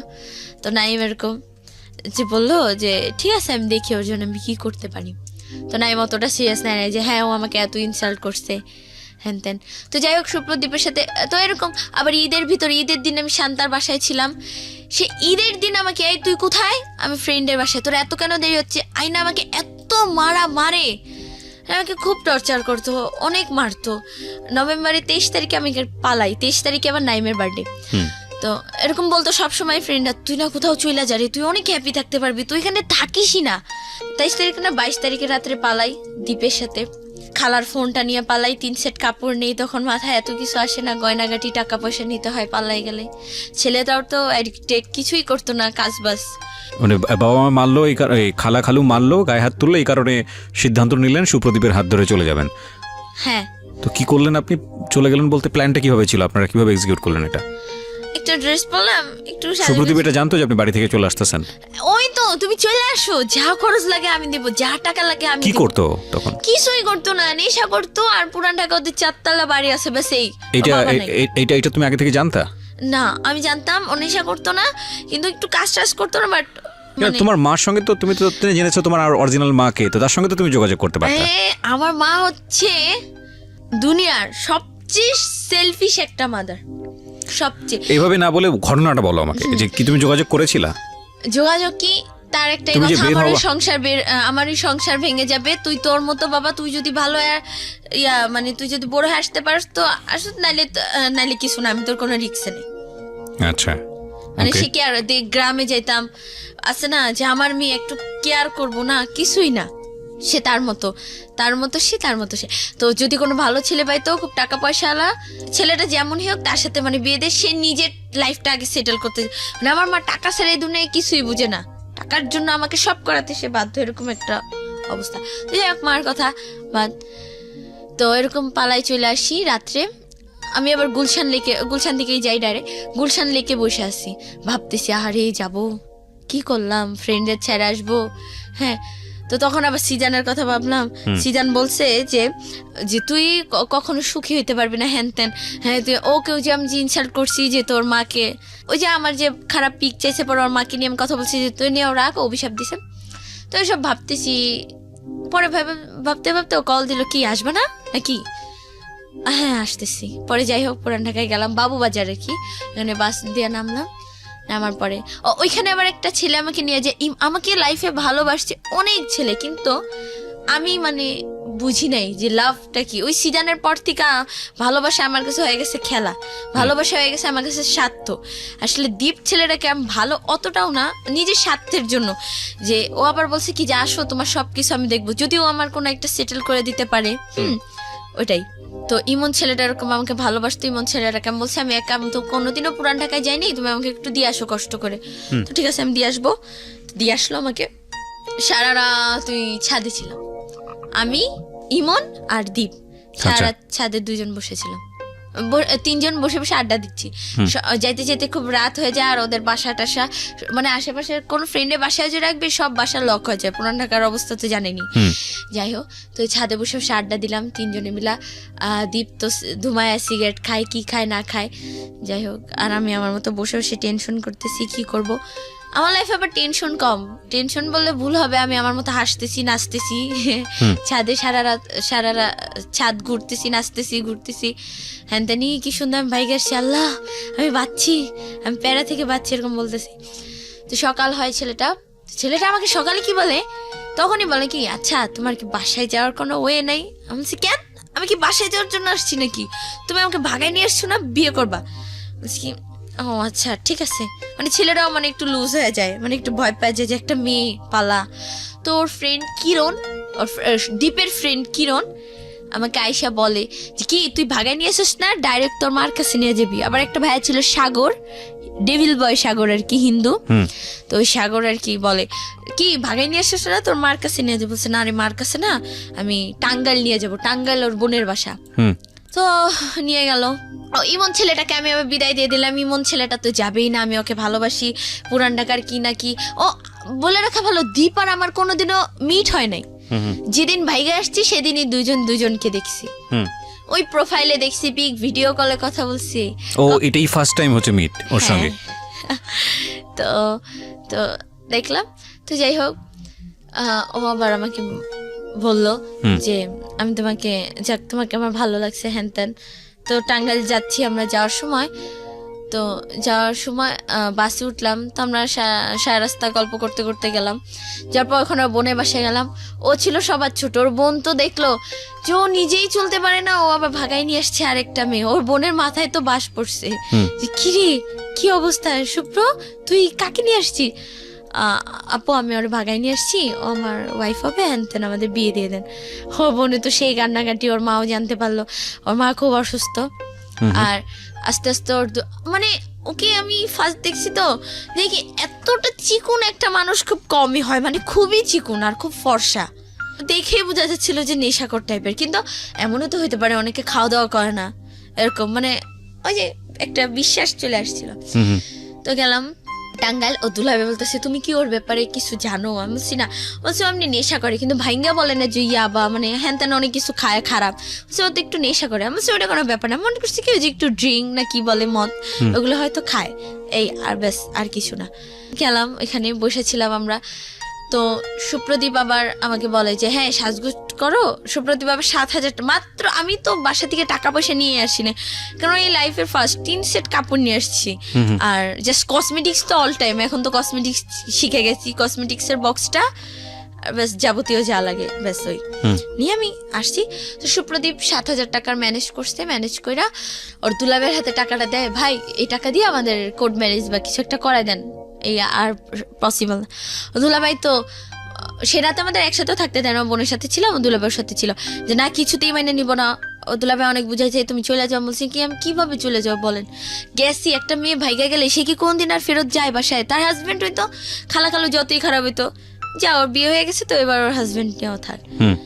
যখন ছেলেটা আর কি আমাকে বলা শুরু করলো যে বিয়ে করবো হ্যান ত্যান, তো বিয়ে করবো আমি কি দীপ, আমি মেহেদি পরবো, আমি চুড়ি পরবো, হ্যাঁ তোমাকে সব কিনে দেবো। আমাকে একটা হলুদ কালার একটা ড্রেস ছিল, ওই ড্রেসটা পরে আমি বসেছিলাম। তো দুলাভাই কিছুতেই মেনে নিচ্ছিল না, সারা রাত আমাকে ওর বোন বুঝাইছে, বোনের সাথে তুমি প্লিজ ব্যাক করো, বাসায় ব্যাক করো। বলছি পসিবলই না আপু, আপনি আমাকে আরেকটা ওয়ে করে দেন, আপনার যদি এত মনে হয় যে আমি ওর জন্য পারফেক্ট না, আমাকে ভুলে যাবো। আচ্ছা দেখো তুমি মেয়ে মানুষ, হ্যান ত্যান, ধর আপনার মেয়ে মানুষ, বের হয়ে আসছি আবার কি, হ্যাঁ আমি তো যাই হোক। ও দুলাভাই হঠাৎ করে সকালবেলা এই সুপ্রদীপ তুই টাকা আনছিস? হ্যাঁ টাকা আনছি, দে টাকা দে, তোদের বিয়ে করাই দিব। দুলাভাইয়ের ধান্দা আছে, টাকা নিবে। এই ও তো খুশি। ওর ফ্রেন্ড কিরণও ছিল যে কি ভাই তোর দুলাভাই মাইনা নিল, মনে হয় তোর ওয়াইফ না হোক ওয়াইফ, যাই হোক ওকে মনে হয় পছন্দ হয়েছে। হ্যাঁ তো আমিও ভাবলাম যাক তাইলে মনে হয় ঠিকই আছে সবকিছু। হুম। তো ও মা একটু পর আমরা গল্প, হ্যাঁ ওইটা আবার কি, তো দীপ আর আমার তখন কিস হয়, মানে লাইফে ফার্স্ট। আমি এমন একটা মেয়ে যে আমাকে কোনোদিন কোনো ছেলে মানে কোনো ব্যাড টাচ পর্যন্ত করে নাই। ওকে, বুঝতে পেরেছি। হ্যাঁ, তারপর তো আধা ঘন্টা পরে কিছু সেন্টারের লোক আসলো, রিহ্যাব সেন্টারের লোক। হ্যাঁ আয়শা, এই তুমি সুপ্রদীপ খান? হ্যাঁ হ্যাঁ, ওকে নিয়ে গেল। আমি অনেক কান্না করছি, অনেক, যে প্লিজ ওকে ছেড়ে দেন। আমি পাটা ধরেও কান্না করছি, তাদের কেউ ছাড়ে নাই। ও বোন আমাকে একদম টানে নিয়ে ছিটকে, মানে খাটে বসেছিলাম, ছিটকে খাটে ফেলে দিল আর ওকে টান দিয়ে নিয়ে গেল। তুমি চুপচাপ বসো ওখানে। আমি কান্না করলাম, আমার মুখ টুক চেপে ধরলো, মানে এখানেও দেখি আরেক অবস্থা। তো ওর দুলাভাই আমাকে, ওই কিরণ ভাইয়াটা, আমি কিন্তু ভাইয়াটাকে চিনিও না। তার আগ পর্যন্ত তো তুমি জানতে না যে দীপ ছেলেটা নেশা করে? না। যখন রিহাবের লোকজন আসছে তখন তুমি কি মনে করছো? আমার কি পুলিশের লোক ধরে নিয়ে যাচ্ছে। আমরা তখন আমার বয়স কত, 16 তো এখন, তখন মনে হয় 15 বছর, 15.5 এরকম। কতদিন আগের ঘটনা? বছরখানেক আগের না ঘটনা? না না, 5-6 মাস এরকম। ওকে, তারপর? কিরণ এখন আমাকে, তার দুলাভাই কিরণের সাথে আমাকে পাঠাই দিবে।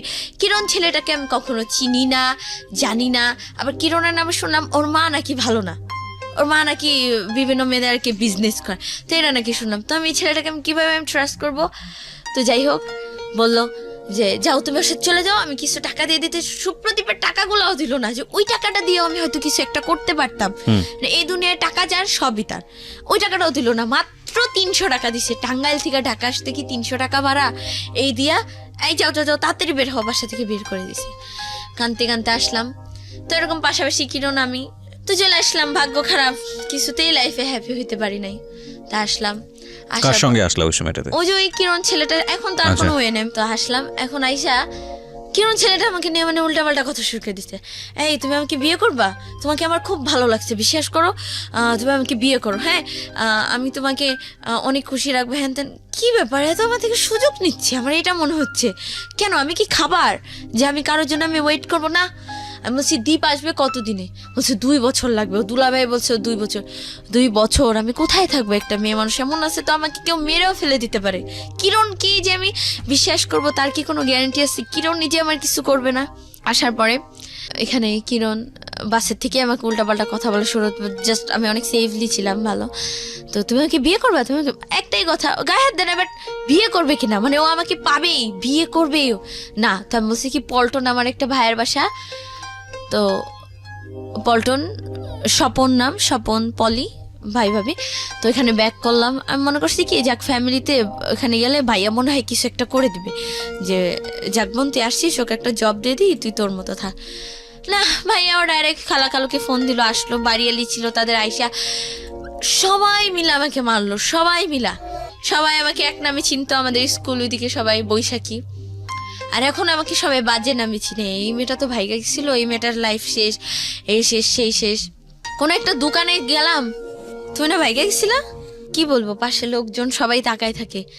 যেই লোকগুলো আমাকে ছাড়া চলতো না, যে তার বোনেরাই কিন্তু অনেক প্রবলেম ফেস করছে, যে আমাকে নিয়ে গেছে, যে আমি তাদের সমস্যাটা সলভ করে দিছি, তারাই আজকে বলে আমাকে বাজে নামে ডাকে। তারাই এই মেয়েটা শেষ, মেয়েটা শেষ। তখন নাকি সিজান, জানি না, তখন নাকি সিজান বলছে ও কি কাজটা ঠিক করলো। আমি সেই কথাটাও বলছে, হ্যাঁ বলছে। আমি আমি যদি সিজানের কাছে যাইতে পারতাম, বলেও না তুই ভাইগা গেছিলি, তুই এবার সিজানের কাছে যাবি, ওর যেই মা। তো এরকম বাসা থেকে প্রচুর টর্চার করতেছে, উঠতে বসতে খোটা, তুই ভাইগা গেছিলি, তোর জন্য মুখ দেখাইতে পারি না, মান সম্মান সব শেষ, আমাদের সব শেষ, সব এরকম ভাবে বলতো। কেউ যদি আমাকে দেখে ভালো লেগে আসতো, তাও যদি সে শুনতো যে ভাইগা গেছি, ক্যান্সেল, রিজেক্ট করে দিতে, বিয়ে হবে না। তো এখন আমার ফ্রেন্ডরা বলতেছে যেই ছেলের জন্য তো লাইফটা শেষ হয়েছে, আসার পরে তুই সেই ছেলেটার কাছেই যাবি, মানে দীপের কাছে। তো আমি 2 বছর কিভাবে ওয়েট করবো? তো শান্তাকে বললাম, তো বললো দেখি দোস্ত, তখন আমি এসএসসি পরীক্ষাটা দেই নাই, দেখি দোস্ত আমি কিছু একটা ম্যানেজ করি। তো আমি যখন বসেছিলাম, তো বাবু নামের একটা ছেলের সাথে আমার কথা হয়, সেটা হচ্ছে কিরণের ফ্রেন্ড। তো ওই ছেলেটা আবার আমাকে বলে কি, আপু আমি তোমাকে বোন বললাম, তুমি আমার কাছে আসো, আমি তোমার একটা ব্যবস্থা করে দেবো। তো নাই মামা থেকে কানা মামা অনেক ভালো, চিনি না জানি না, একেও আমি কোনোদিন দেখি নাই, তার বয়সই শুধু শুনছি, তার কিছুই জানি না। তো যাই হোক গেলাম, যাওয়ার পরে ওই ছেলেটা আমাকে দেখে মানে ফিদা হয়ে গেছে, কোনোদিন মনে হয় মেয়েই দেখে নাই। আর আমি খুব মডার্ন ছিলাম, ওয়েস্টার্ন ভাবে গেলাম, দেখা আমি আজকের রাতের ভিতর তোমাকে রেজিস্ট্রি করব। আর এটা পসিবল না, এটা ইম্পসিবল, আমি কিভাবে তোকে বিয়ে করব? না এটা পসিবল। তো আমাকে নিয়ে গেল তার বাসায় মানে তার মামির বাসায়, তার মামির সাথে রাখলো। ওই ছেলেটা আবার বদনাম ছড়াইলো কি সব দিক দিয়ে, ও আমার বউ আমার সাথে রাতে থাকছে, হ্যান ত্যান বদনাম ছড়াই দিল।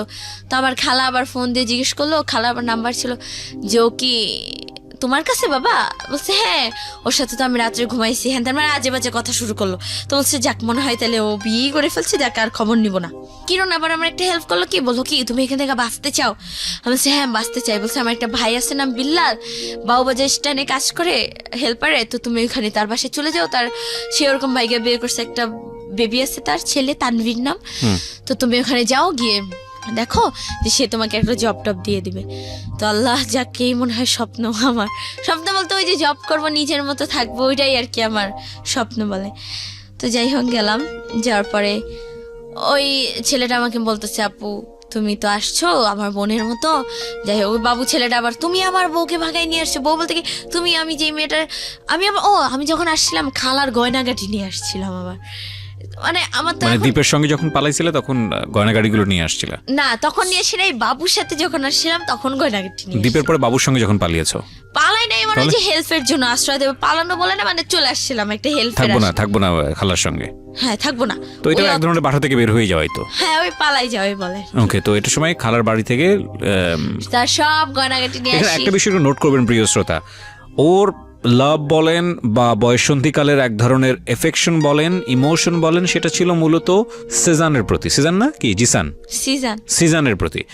সেজানের থেকে টার্ন করলো হলো দ্বীপের প্রতি, সুদীপ বা সুপ্রদীপ, এই দ্বীপের প্রতি। এবং দ্বীপটা আলটিমেটলি ওর সে অর্থে লাভ ছিল না, কারণ ওর বাসার মধ্যে যত ধরনের প্রবলেম হচ্ছিল সেই প্রবলেমগুলো থেকে বের হওয়ার জন্য সামহাও ও দ্বীপকে আশ্রয় মনে করতো, এবং দ্বীপ ওকে মোটিভেট করছিল সেই জায়গাটি থেকে। এই জায়গাটা থেকে বের হয়ে আসার পরে ওর লাইফে সবচেয়ে বড় দুর্ঘটনাটা যেটা বলা হয়, সারাউন্ডিংয়ে ও কালার হয়ে গেল, যেটা হয় আমাদের সমাজে। মেয়েরা এরকম একটা কোনো কিছু করলে ওই মেয়ে সমাজে মুখ দেখাতে পারে না, ওই মেয়ের পরিবারের লোকজনরা দেখাতে পারে না, ওর ক্ষেত্রেও সেটাই হয়েছে। এবং তখনও এসকেপ করার চেষ্টা করছিল যে বাসা থেকে যেভাবেই হোক না কেন আমাকে বের হয়ে গিয়ে একটা মানে নিঃশ্বাস নেওয়ার মতো একটা জায়গায় থেকে আমাকে একটা সুন্দর জীবনযাপন, যদি আমি একটু হলেও নিঃশ্বাস নিতে পারি। তো সেই জন্য সে আরেকটা ছেলের হাত ধরলো, এবং সেই ছেলেটা মোটেও তার লাভ ছিল কিনা আমি জানি না, তবে ছিল কি না লাভ ছিল না। এবং সেই ছেলেটার কাছে যখন সে আসলো তখন সে খালার গয়নাগাটি সাথে করে নিয়ে আসলো। কত টাকার গয়নাগাটি বা কি নিয়েছিলে তুমি? 2 লাখ টাকার গয়না হবে।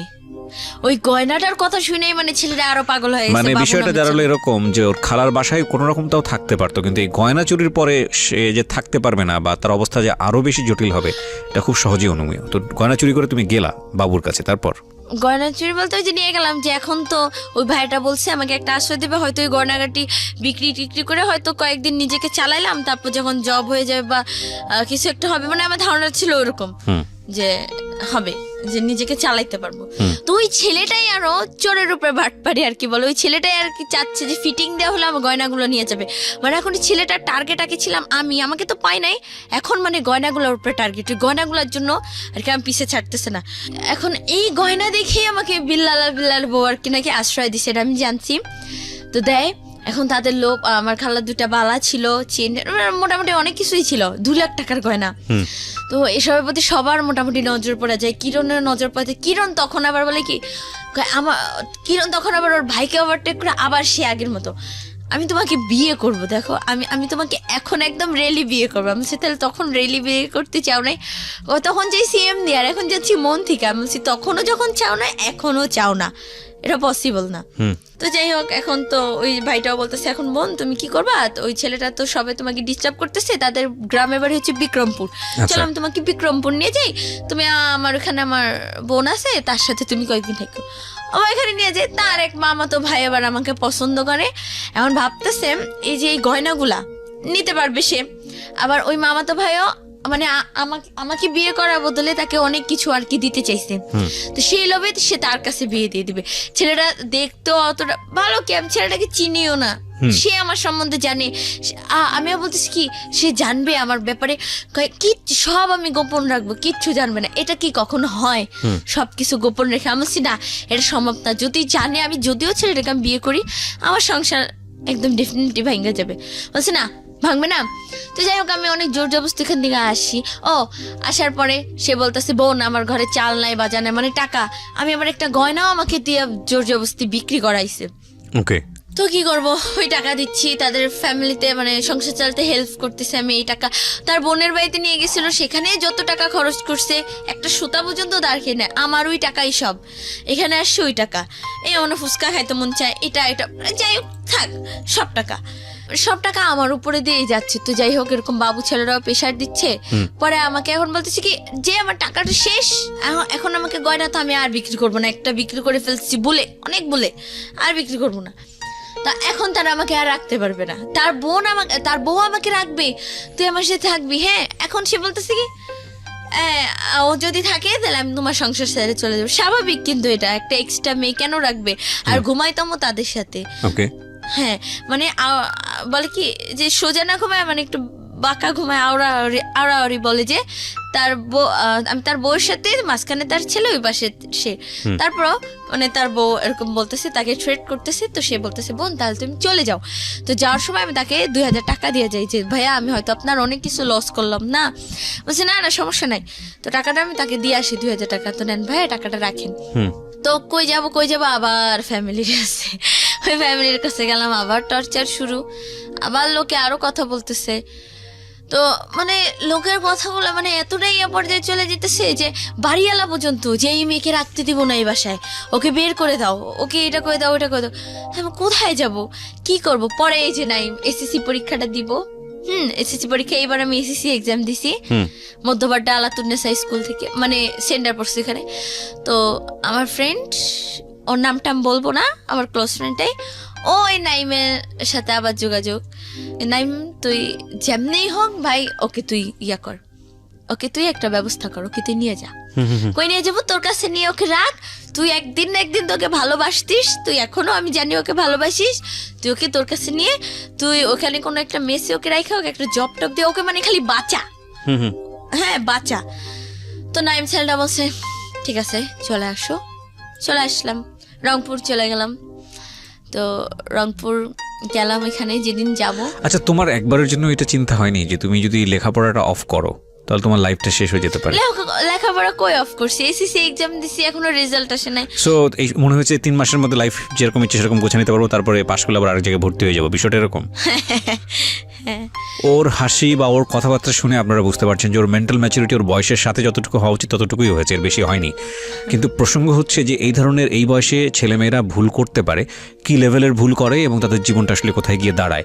কারণ আমি বলছি যে এই অনুষ্ঠানটা সব শ্রেণীর মানুষজন শোনেন, সুতরাং সেদিক থেকে আজকের এই অনুষ্ঠানটা খুব গুরুত্বপূর্ণ। হ্যাঁ বলো। তারপর রংপুর যাব, তো নাইমের আসার কথা 11 তারিখে, আমি 8 তারিখে বের হয়ে যাই। মানে আমি আর সহ্য করতে পারতেছি না, বাসায় কি করব, বের হয়ে যাই। ফোন দিলাম, হ্যাঁ কই তুমি নাইম? কেন? রংপুরে আমি আসতেছি। হ্যাঁ আসতেছি মানে কি বলো এগুলা? মানে ওর মাথায় একদম আকাশ ভেঙে পড়ছে। দাও দাও দাও দাও, আমি তোমাকে কল্যাণপুরের ধানমন্ডি ওখানে দুইটা, ওই দিনে আবার নাইমের বেস্ট ফ্রেন্ড নাহিদ আসে ঢাকা, মানে ঢাকা বলতে রংপুর যায় ঢাকা থেকে। তো আমি ওর সাথে গেলাম। আপেল ভাইয়া নামের একটা ভাইয়া ছিল, আমাকে খুব হেল্প করছে যাওয়ার সময়। নাইম আবার কি করছে, তোমার কাছে টাকা আছে? আমি বলছি কোত্থেকে? আমার কাছে তখন টাকা টোকা কিছুই ছিল না। বিকাশে টাকা পাঠাইলো আমার যাওয়ার ভাড়া, আমার ওখানে যে কি বলে ফুড ভিলেজ, ওখানে নাইমা খাওয়া দাওয়া, রাতের খাবার দাবারের খরচ সব কিছু পাঠানোর পর আমি রংপুর যাচ্ছি। তো মাঝখানে সমস্যা হলো কি, যে বাসে যাব, যে বাসে আমার বাসের নাম্বার হচ্ছে 170। আমাকে ওই যে আপেল ভাইয়া যে একটা, আমার কাছে ফোনও নাই, আমি মানুষের ফোন দিয়ে রাস্তায় নামে কল দিছি, আমার ফোনটাও নাই, ফোনটা ভেঙে ফেলছে খালু। তো ফোনও নাই, যে কিভাবে কি কথাবার্তা বলবো ওর সাথে, কিভাবে যোগাযোগ করে যাবো। তো এখন ওই ভাইয়াটা মিস্টেক করছে কি, যে ওই 107 ও 170 আমাকে ওই গাড়িতেই উঠাই দিছে ওর বেস্ট ফ্রেন্ড নাহিদের সাথে, নাইমে। তো যাই, এখন তো আমাকে নামাই দিবে রাস্তায়। ওর বেস্ট ফ্রেন্ডের সাথে আবার 2টা ছেলে ছিল, রাসেল আর একটা কি জানি একটা নাম, সাইদ না রাশেদ নাম। তো এরকম যাই, এখন তো আমাকে নামাই দিবে, আপনার বাস তো এটা না, আপনার টিকিট ক্যান্সেল করে দেবো। এখন পরে ওই নাহিদ ভাইয়াটা কি করছে, আমার জন্য বলে কি সারা মানে রাস্তায় নামছে নাইমা, আরো 2জন ভাইয়া তো খেপছে, এই রংপুর চলো, আমরা কে তুমি জানো আমার ভ্যান দেন। পরে যাই হোক আমার জন্য সারা রাস্তা সে দাঁড়াই ছিল, একবার বসে ওই সামনে গিয়ে ইঞ্জিনের ওখানে বসে অনেক কষ্ট করে গেছে। আর আমার যে গাড়ি, ওটা আমার সিট বুকিং হয়, মানে লোকাল উঠাই দিছে সিট ইয়ে করে। তো তবে রংপুর গেলাম, রংপুর গিয়া মনে হয় একটা নতুন জীবন পাইলাম। ও আরেকটা কথা বলা ভালো, নাইমের সাথেও আমার কোনোদিনও দেখা হয় নাই। ফেসবুকে চ্যাটিং, ফোনে কথা, আর ভিডিও কলে একদিন। সুপ্রদীপকে তো অল টাইম মানে প্রায় ভিডিও কল দিতাম, নাইমকে একদিন আমার ভিডিও কল। রংপুরে তুমি গেলা কার ভরসায়, কিসের জন্য যাচ্ছ? মানে তুমি এত নাম বলছো, আমি কনফিউজ হয়ে যাচ্ছি আসলে। নাইম, কখনো কখনো দীপ, কখনো বাবু, কখনো কি, মানে এত কিছু কেন? মানে ফেসবুকে যাকে পাচ্ছ তার সঙ্গে সম্পর্ক হয়ে যাচ্ছে, এরকম কি ব্যাপার? True confession actually. হ্যাঁ, তারপর বলো, রংপুরে গেলা তুমি কার ভরসায়? নাইম, অথচ তুমি তাকে একদিনও দেখো নাই? না। ওকে, বলো। প্রপার এডুকেশন অনেক ইম্পর্টেন্ট প্রিয় শ্রোতা, ফ্যামিলি এডুকেশন অনেক বেশি ইম্পর্টেন্ট, যেটা ওর ফ্যামিলিতে ওর জন্য ল্যাক ছিল ডেফিনেটলি। হ্যাঁ, বলো তারপর। তো আমি মানে বাস থেকে নামলাম, নামার পরে দেখলাম নাইম। ওই নাইমকে দেখার পর আমার যে এত আগে পরে এত কিছু ছিল, আমি যে আল্লাহ সব ভুলে যাব, মানে ওর চেহারাটা দেখা। আর নাইম ওই যে মামতি নামের একটা মেয়েকে পছন্দ করতো, ফার্স্টেই বলছিলাম যখন আমি ওর সাথে ব্রেকআপ করলাম। তো ওই মামতি নামের মেয়েটাকেও ভুলে যাবে আমার জন্য। তো নাইম ছেলেটা কি মানে খুব শৌখিন ছিল, ও কক্সবাজার এখানে সেখানে ঘুরবে, কিন্তু ওই টাকাও জমাইছিল। নাইম আবার বেকার ছিল, বাট কাজ মানে হাত খরচ দিত ফ্যামিলি থেকে ভালোই। তো নাইম আমাকে মেসে রাখলো, রাখার পর ভাবতেছে যে জব দিয়ে দিবে, নাইলে ওই একটা জব করে আমাকে চালাবে। হ্যাঁ, নাইম আমাকে বিয়ে করবে, আমিও খুব রাজি, মানে আমিও রাজি যে এবার আমি একদম মন থেকেই যাচ্ছি যে কাউকে বিয়ে করব, সে হচ্ছে নাইম।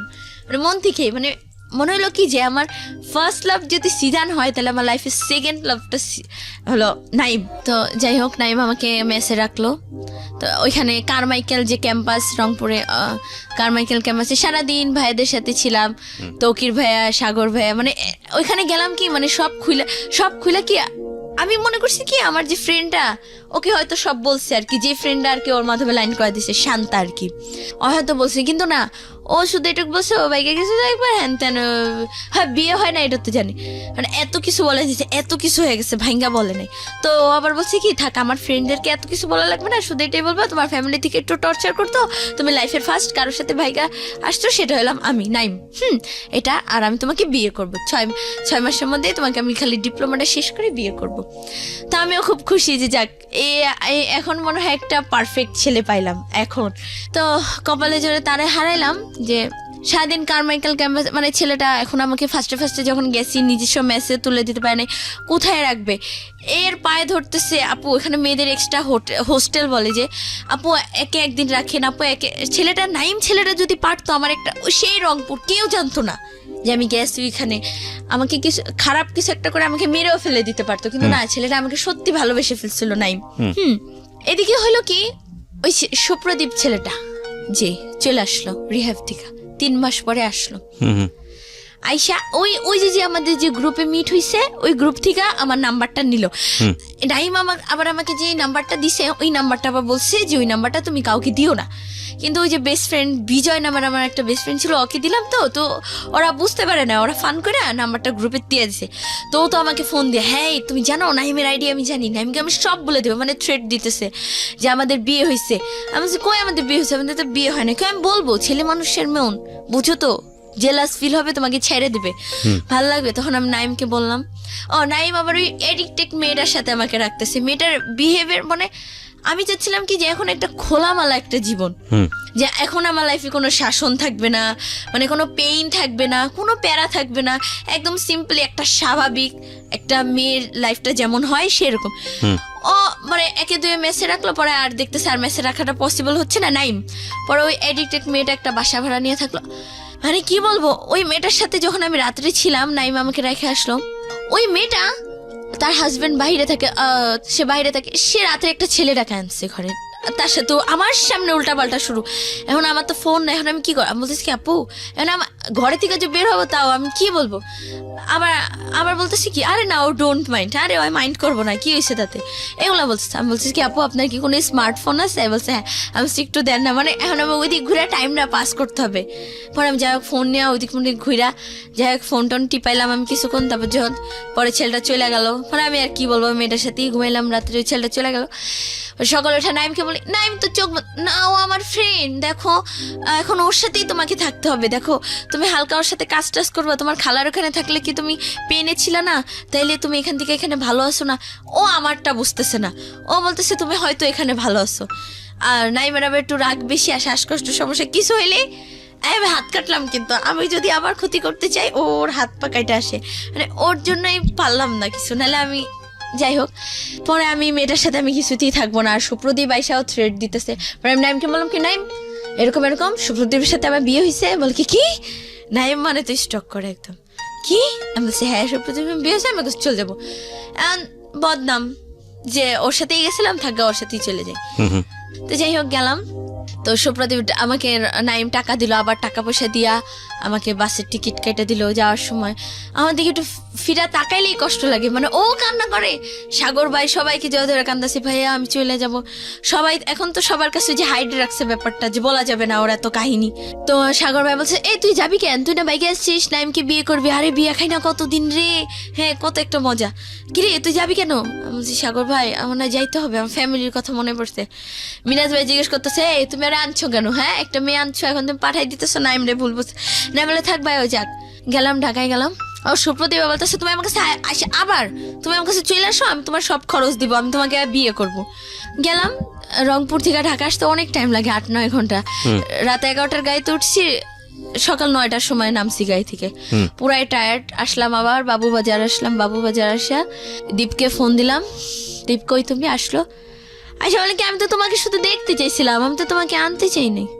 এটা একটা কথা, এটা একটা কথা দীপ। আচ্ছা হ্যাঁ কি, আমি তোমাকে শুধু আনতে চাইছি, মানে দেখতে চাই, আমি তোমাকে আনতে চাই নাই তো।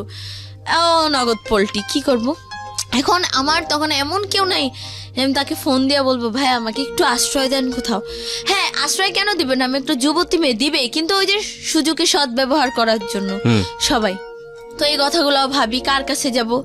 আবার নাইমকে আমি ফোন দিয়ে বললাম, নাইম বলে কি তুমি সোজা তুমি চলে আসো রংপুর।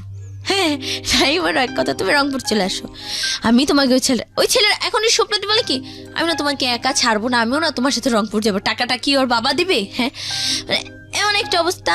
আবার নাইম এক্সট্রা আবার টাকা পাঠালো, 500 টাকা করে টিকিট, আবার এক্সট্রা টাকা পাঠালো, ও আসবে, ঠিক আছে আসুক। গেল সকালে, পরে ওর ফ্রেন্ডরা সবাই জানছে মোটামুটি যে এনতেন ও মেবি ওর হাজবেন্ড, তাহলে নাইম তুই কেন ওর জন্য এত কিছু করবি, সবাই স্বাভাবিক। তো নাইম তো কান্না করে, নাইম তো আমাকে আসতে দিবে না। তো যাই হোক নাইম বলে ঠিক আছে আবার টাকা পাঠাই দিই, তুমি আবার চলে যাও ঢাকায়। তো ঢাকায় চলে আসলাম ওর সাথে। আবার রংপুর থেকে নাইম বললো যে থাক তোমরা চলে যাও, তোমরা তোমাদের মতো সুখে মানে হ্যাপি একটা লাইফ করো। তো যাই হোক আসলাম, আসার পরে সুপ্রদীপ আবার, হ্যাঁ আমি তো তোমাকে শুধু একটু দেখতে চেয়েছিলাম, এখন তুমি আবার আনলা, তুমি আবার আমার গলায় ঝুলে আসলা, আমি তোমাকে দিয়ে এখন কি করব? এখন আমাকে রেখে আসছি সোহান ভাইয়ের বাসায়, মানে এই বাবুবাজারে একটা সোহান ভাই, তার বাসায় রেখে আসছে। রেখা এখনো আমার কোনো খোঁজ খবর নেয় না। নাইমকে ফোন দিচ্ছে, নাইম বলছে ভালো আছে, আমি বলছে হ্যাঁ, ব্যাস এত কথা নেই। নাইমের সাথে তো আমরা কেন আমাকে পাঠাই দিল, ভালো মতো কিছু না শুই না। তো সুপ্রদীপ ছেলেটা আবার পোল্টি, ওই যে আবার তো আবার বলতেছি কি ভাই জান্নাত কই? বলছে জান্নাত তো ঘরে। জান্নাতকে একটু বের করেন, আমি ওকে একটু ঘুরায় টুরায় নিয়া ইয়ে করো। তো সোহান ভাই আবার আমাকে বুঝাইলো, দেখো ও কিন্তু একটা এডিক্টেড ছেলে, তোমার লাইফটা শেষ হয়ে যাবে, তার থেকে তুমি সারা জীবন মানে বিয়ে করো না, তুমি এমনি থাকো, তাও তুমি ভালো থাকবা। তুমি যে লাইফটা পার করে আসছো, তোমার ওই লাইফটা আবার যেতে হবে যদি তুমি এই ছেলেটাকে বিয়ে করো।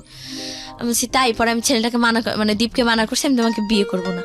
সোহান ভাইয়ার খুব ক্লোজ একটা ফ্রেন্ড হচ্ছে হৃদয় ভাই, পচা হৃদয় যাকে বলে সবাই ডাকনাম পচা হৃদয়, সে একজন ডিজে। তো আমি আবার নাচ গান এগুলা খুব পছন্দ করি আর কি। তো সে এরকম বললো কি যে তুমি নাচ গান খুব লাইক করো, তাহলে তুমি কাজ করো, তুমি পচা হৃদয় ভাইয়ের কাছে চলে যাও, তো দেখো সে তোমার লাইফটা কিছু একটা করে দিবে। তো এরকম নদীর ওপার বলে যেটাকে, তো পচা হৃদয় ভাইয়ের কাছে আমাকে দিয়ে আসলো। আজকে 2 দিন হলো তার বাসায়। পচা হৃদয়ের নামটা কিরকম, মানে বুঝলাম না, পচা হৃদয় কেন তার নাম? হ্যাঁ তার নাম পচা হৃদয় কারণ তার লাইফে অনেক অনেক কিছু আছে, ছোটবেলা থেকেই সে একা একা ছিল, তো এরকম ভাবে তার নাম পচা হৃদয় হয়ে গেছে। ওই ডিজে নাচ গান করে, তো এরকম অনেকে আছে না নাম বানায় দেয়, বা অনেক কাহিনী আছে তো তার, সেজন্য এখন এগুলো বলা শেষ করা যাবে না। তো যাই হোক তার নামে পচা হৃদয় হয়ে যায়। তো এরকম সোহান ভাই দিয়ে আসে, বলে যে ভাই ওকে একটু আপনার কাছে রাখেন, একটু নাচটা শিখান, আপনার সাথে নিয়ে ওকে একটু ফাংশনে নিয়ে যাবেন, নিয়ে তারপর দেখেন ওর লাইফটা একটু সেটেল করে দেন কি হয়। তো এদিকে আবার পচের মানে হৃদয় ভাই আর তার ওয়াইফ, তো তাদেরও অনেক কাহিনী আছে।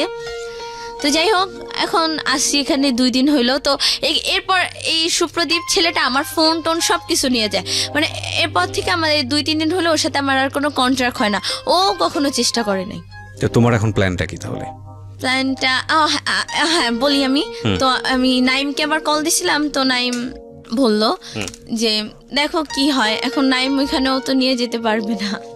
তুমি তাহলে কি করবা? তোমার প্ল্যানটা কি, লাইফের প্ল্যানটা কি? জানি না। বাসাতে যোগাযোগ করছিলা? বাসায় তো ত্যায্য, কেউ আমাকে চায় না। তোমার মা? না। প্রিয় শ্রোতা, 16 বছরের জীবনের যে গল্পটা এখানে আপনারা শুনলেন, এই রকম গল্প সমাজে খুব বিরল না, এবং এই গল্পে আমাকে নতুন করে বলার কিছুই নেই যে ওর এই জীবনের পেছনে দায়ী আসলে কে। তবে এটা ঠিক যে ও যে পরিবেশে বড় হয়েছে সেই পরিবেশ অনেকখানি দায়ী, আর এই পরিবেশেও যে ছেলেমেয়েরা ভালো থাকে না বিষয়টা এরকম না। তবে এটা ঠিক যে আমি কয়েকটা প্রশ্ন আমি তোমাকে করতেই চাই। একটা হচ্ছে যে তুমি যেই অবস্থার মধ্যে আজকে এসছো, যে তোমার কোনো ভবিষ্যৎ জানো না, 16 বছর বয়স তোমার, এবং আমরা তোমার ভবিষ্যৎ নিয়ে খুব আতঙ্কিত, চিন্তিত। বাংলাদেশের সামাজিক অবস্থায় একটা মেয়ে 16 বছর বয়সে কোথায় থাকবে, কি করবে না করবে, যার কোনো ঠিক ঠিকানা নাই, তার অবস্থান কোথায় হবে ভবিষ্যতে, সেটা ভালো কিছু আমাদের মনে করা, আমাদের জায়গাটা থেকে, আমাদের পারিপার্শ্বিকতা যা বলে সেটা, সেই অবস্থা আসলে আমাদের মন থেকে আসছে না। মানে আমি যেটা বলতে চাচ্ছি যে আমরা ভালো কিছু মনে করতে পারছি না। কিন্তু তোমার এই অবস্থার জন্য মূলত দায়ী দুজনই আমি মনে করি। একটা যেটা হচ্ছে যে ভুল তুমি বারবার করতে পারো না। ভুল একবার হতে পারে, 2বার হতে পারে, 3বারের বার ভুল আর ভুল থাকে না, সেটা অপরাধ হয়ে যায়। তুমি বহুবার ভুল করেছো, আমি যেটা মনে করি। তবে এই ভুলের মধ্যে তোমাকে ঠেলে দেওয়া হয়েছে, তোমার ফ্যামিলি তোমাকে ঠেলে দিয়েছে, এবং তোমার খালু তোমার কথা যদি বিশ্বাস করে নেই, তারা যেই অবস্থার মধ্যে তোমাকে রেখেছে সেটা তোমার জন্য কাঙ্ক্ষিত না, এবং সেটার জন্য তুমি ফ্যামিলির থেকে স্কেপ করাটাও উচিত হয় নাই। কারণ তুমি মনে করেছো যে পরিবার থেকে বের হয়ে একটু সুখ খুঁজে নেই মানুষের মধ্যে। সেই সুখটা তো পরিবারের চেয়েও জঘন্যতম অবস্থা হচ্ছে চারপাশের পরিবেশ। কারণ সবাই এখানে ইন্টারেস্ট খুঁজবে, কেউ তোমার পয়সার কথা চিন্তা করবে, কেউ তোমার রূপের কথা চিন্তা করবে, কেউ তুমি নিজেই সেটা বুঝেছো, এবং বোঝার পরেও তোমার ঘর থেকে বের হওয়াটা ঠিক হয়নি। এটুকুই বলবো। তোমার খালু যদি আজকের এই অনুষ্ঠানটা শুনে থাকে, তাহলে তাদেরকে অনুরোধ করতে পারি আমাদের লাখ লাখ শ্রোতাদের পক্ষ থেকে, যে না, তোমার প্রতি যেন অবিচার না করা হয়। কারণ তোমার বয়সে তুমি ভুল করতেই পারো, 16 বছর বয়স মাত্র তোমার, কিন্তু তাদের ভুল করাটা উচিত হয়নি। তোমাকে এই বয়সে ত্যায্য করাটা উচিত হয়নি, এবং ত্যায্য করার কোনো সিস্টেম আমি যত জানি বাংলাদেশের আইনে এটা নাই। ত্যায্য করার বিষয়টাই নাই বাংলাদেশের আইনে। সো তুমি যদি যদি এখন থানাতে পুলিশের কাছে যাও, নিয়ে যদি বলো যে আমি একটা সেফ কাস্টাডি চাই, কিংবা তুমি যদি বলো যে আমার যে পরিবারে আমি বড় হয়েছি, আমার প্রপার অধিকার আছে সেখানে করার, পুলিশ তোমার জন্য সে ব্যবস্থা নিতে পারে। এবং বাংলাদেশের এরকম অসংখ্য মানবাধিকার সংগঠন আছে যাদের কাছে গিয়ে তুমি তোমার সুন্দরভাবে বড় হয়ে ওঠার জন্য যে এই দাবিটুকু করার, সেটা তুমি করতে পারো। তবে আমি নিশ্চিত নই যে তারা তোমাকে আদৌ সেই সুন্দর ভবিষ্যৎ দিতে পারবে কি পারবে না। তবে তাওয়াক্কাল তু আলাল্লাহ, সবসময় পজিটিভ মনে করাটাই উচিত। নিশ্চয়ই যিনি তোমাকে দুনিয়াতে পাঠিয়েছেন, আমি ধর্মভীরু মানুষ হিসেবেই তোমাকে এতটুকু বলতে পারি, তিনি তোমার রিজিক নির্ধারণ করেই পাঠিয়েছেন। তবে কোনো ভুল না করাটাই উচিত হবে এরপরে। তুমি যে অবস্থায় আছো না কেন, যার কাছে আছো না কেন, সে ভালো মানুষ হোক, তোমার প্রতি ভালো আচরণ করুক, সেটা আমি চাইবো। কিন্তু এটা ঠিক যে এর চেয়েও ভয়ানক কিছু হতে পারে তোমার জীবনে, তুমি সেই রাস্তাতেই পা বাড়িয়েছো, এবং সে ভয়ানক কিছুটা যাতে না আসে সেজন্যই আজকের এই সিক্রেটসে তোমাকে আমি তুলে ধরলাম। আমি শুধু একটা কথাই বলি, যত অবস্থায় খারাপ হোক না কেন, যতই হোক না কেন, পরিবার একটা ছেলে মেয়ের বড় হওয়ার শেষ আশ্রয়স্থল। পরিবারের জায়গাটাকে ঘোলাটে করে কোনোভাবেই এমন কোনো সিদ্ধান্ত নেওয়া উচিত না যতক্ষণ না পর্যন্ত আপনি নিজের পায়ে দাঁড়াতে পারছেন, যতক্ষণ না পর্যন্ত আপনার নিজেকে নিজে বিয়ার করার মতো ক্যাপাবিলিটিস আছে, ততক্ষণ পর্যন্ত পরিবারকে বর্জন করে এমন কোনো সিদ্ধান্তই নেওয়া উচিত না যেটা আপনাকে বিপদের মুখে ঠেলে দেবে। মেয়ে হলে তো আরও বেশি বিপদ, আমাদের সামাজিকতা সেটাই বলে। প্রিয় শ্রোতা, আজকের এই সিক্রেটসের আমরা আজকে জান্নাতকে বা বৈশাখীকে তুলে ধরলাম। আমরা বিশ্বাস করি অনেক বৈশাখী হয়তো বা আজকের এই গল্পটা শোনার পরে নিজেদেরকে শুধরে নেবে, এবং বৈশাখীকে যারা বড় করছেন তাদের ফ্যামিলিতে যদি বৈশাখীর মতো হয়ে থাকে, আমাদের আজকের বৈশাখীর মতো, তার প্রতি প্রপার জাস্টিস করুন। কারণ আপনারা মনে করতে পারেন যে ও একটা ছোট বাচ্চা, ওর আচরণ কেন এরকম হবে। এখানে অবশ্যই মনে রাখা উচিত, সব বাচ্চার আচরণ একরকম হয় না, এবং প্রত্যেকটা বাচ্চার মধ্যেই ভালো মন্দ গুণাবলী আছে। অনেক সময় দেখবেন ওদের আচরণ পছন্দনীয় হচ্ছে না, কিন্তু আপনি অবাক হয়ে যাবেন যার আচরণ পছন্দ হচ্ছে না তার যদি ভালো গুণগুলো জানেন। সো ফাইন্ড আউট করার চেষ্টা করুন যে ওদের মধ্যে ভালো গুণটা কী আছে এবং সেটাকে পেট্রোনাইজ করুন। সো আজকের মতো এখানেই শেষ করছি প্রিয় শ্রোতা। আগামী রবিবার রাত 11টায় আমার সঙ্গে আবারও দেখা হবে। সে পর্যন্ত সবাই অনেক ভালো থাকুন।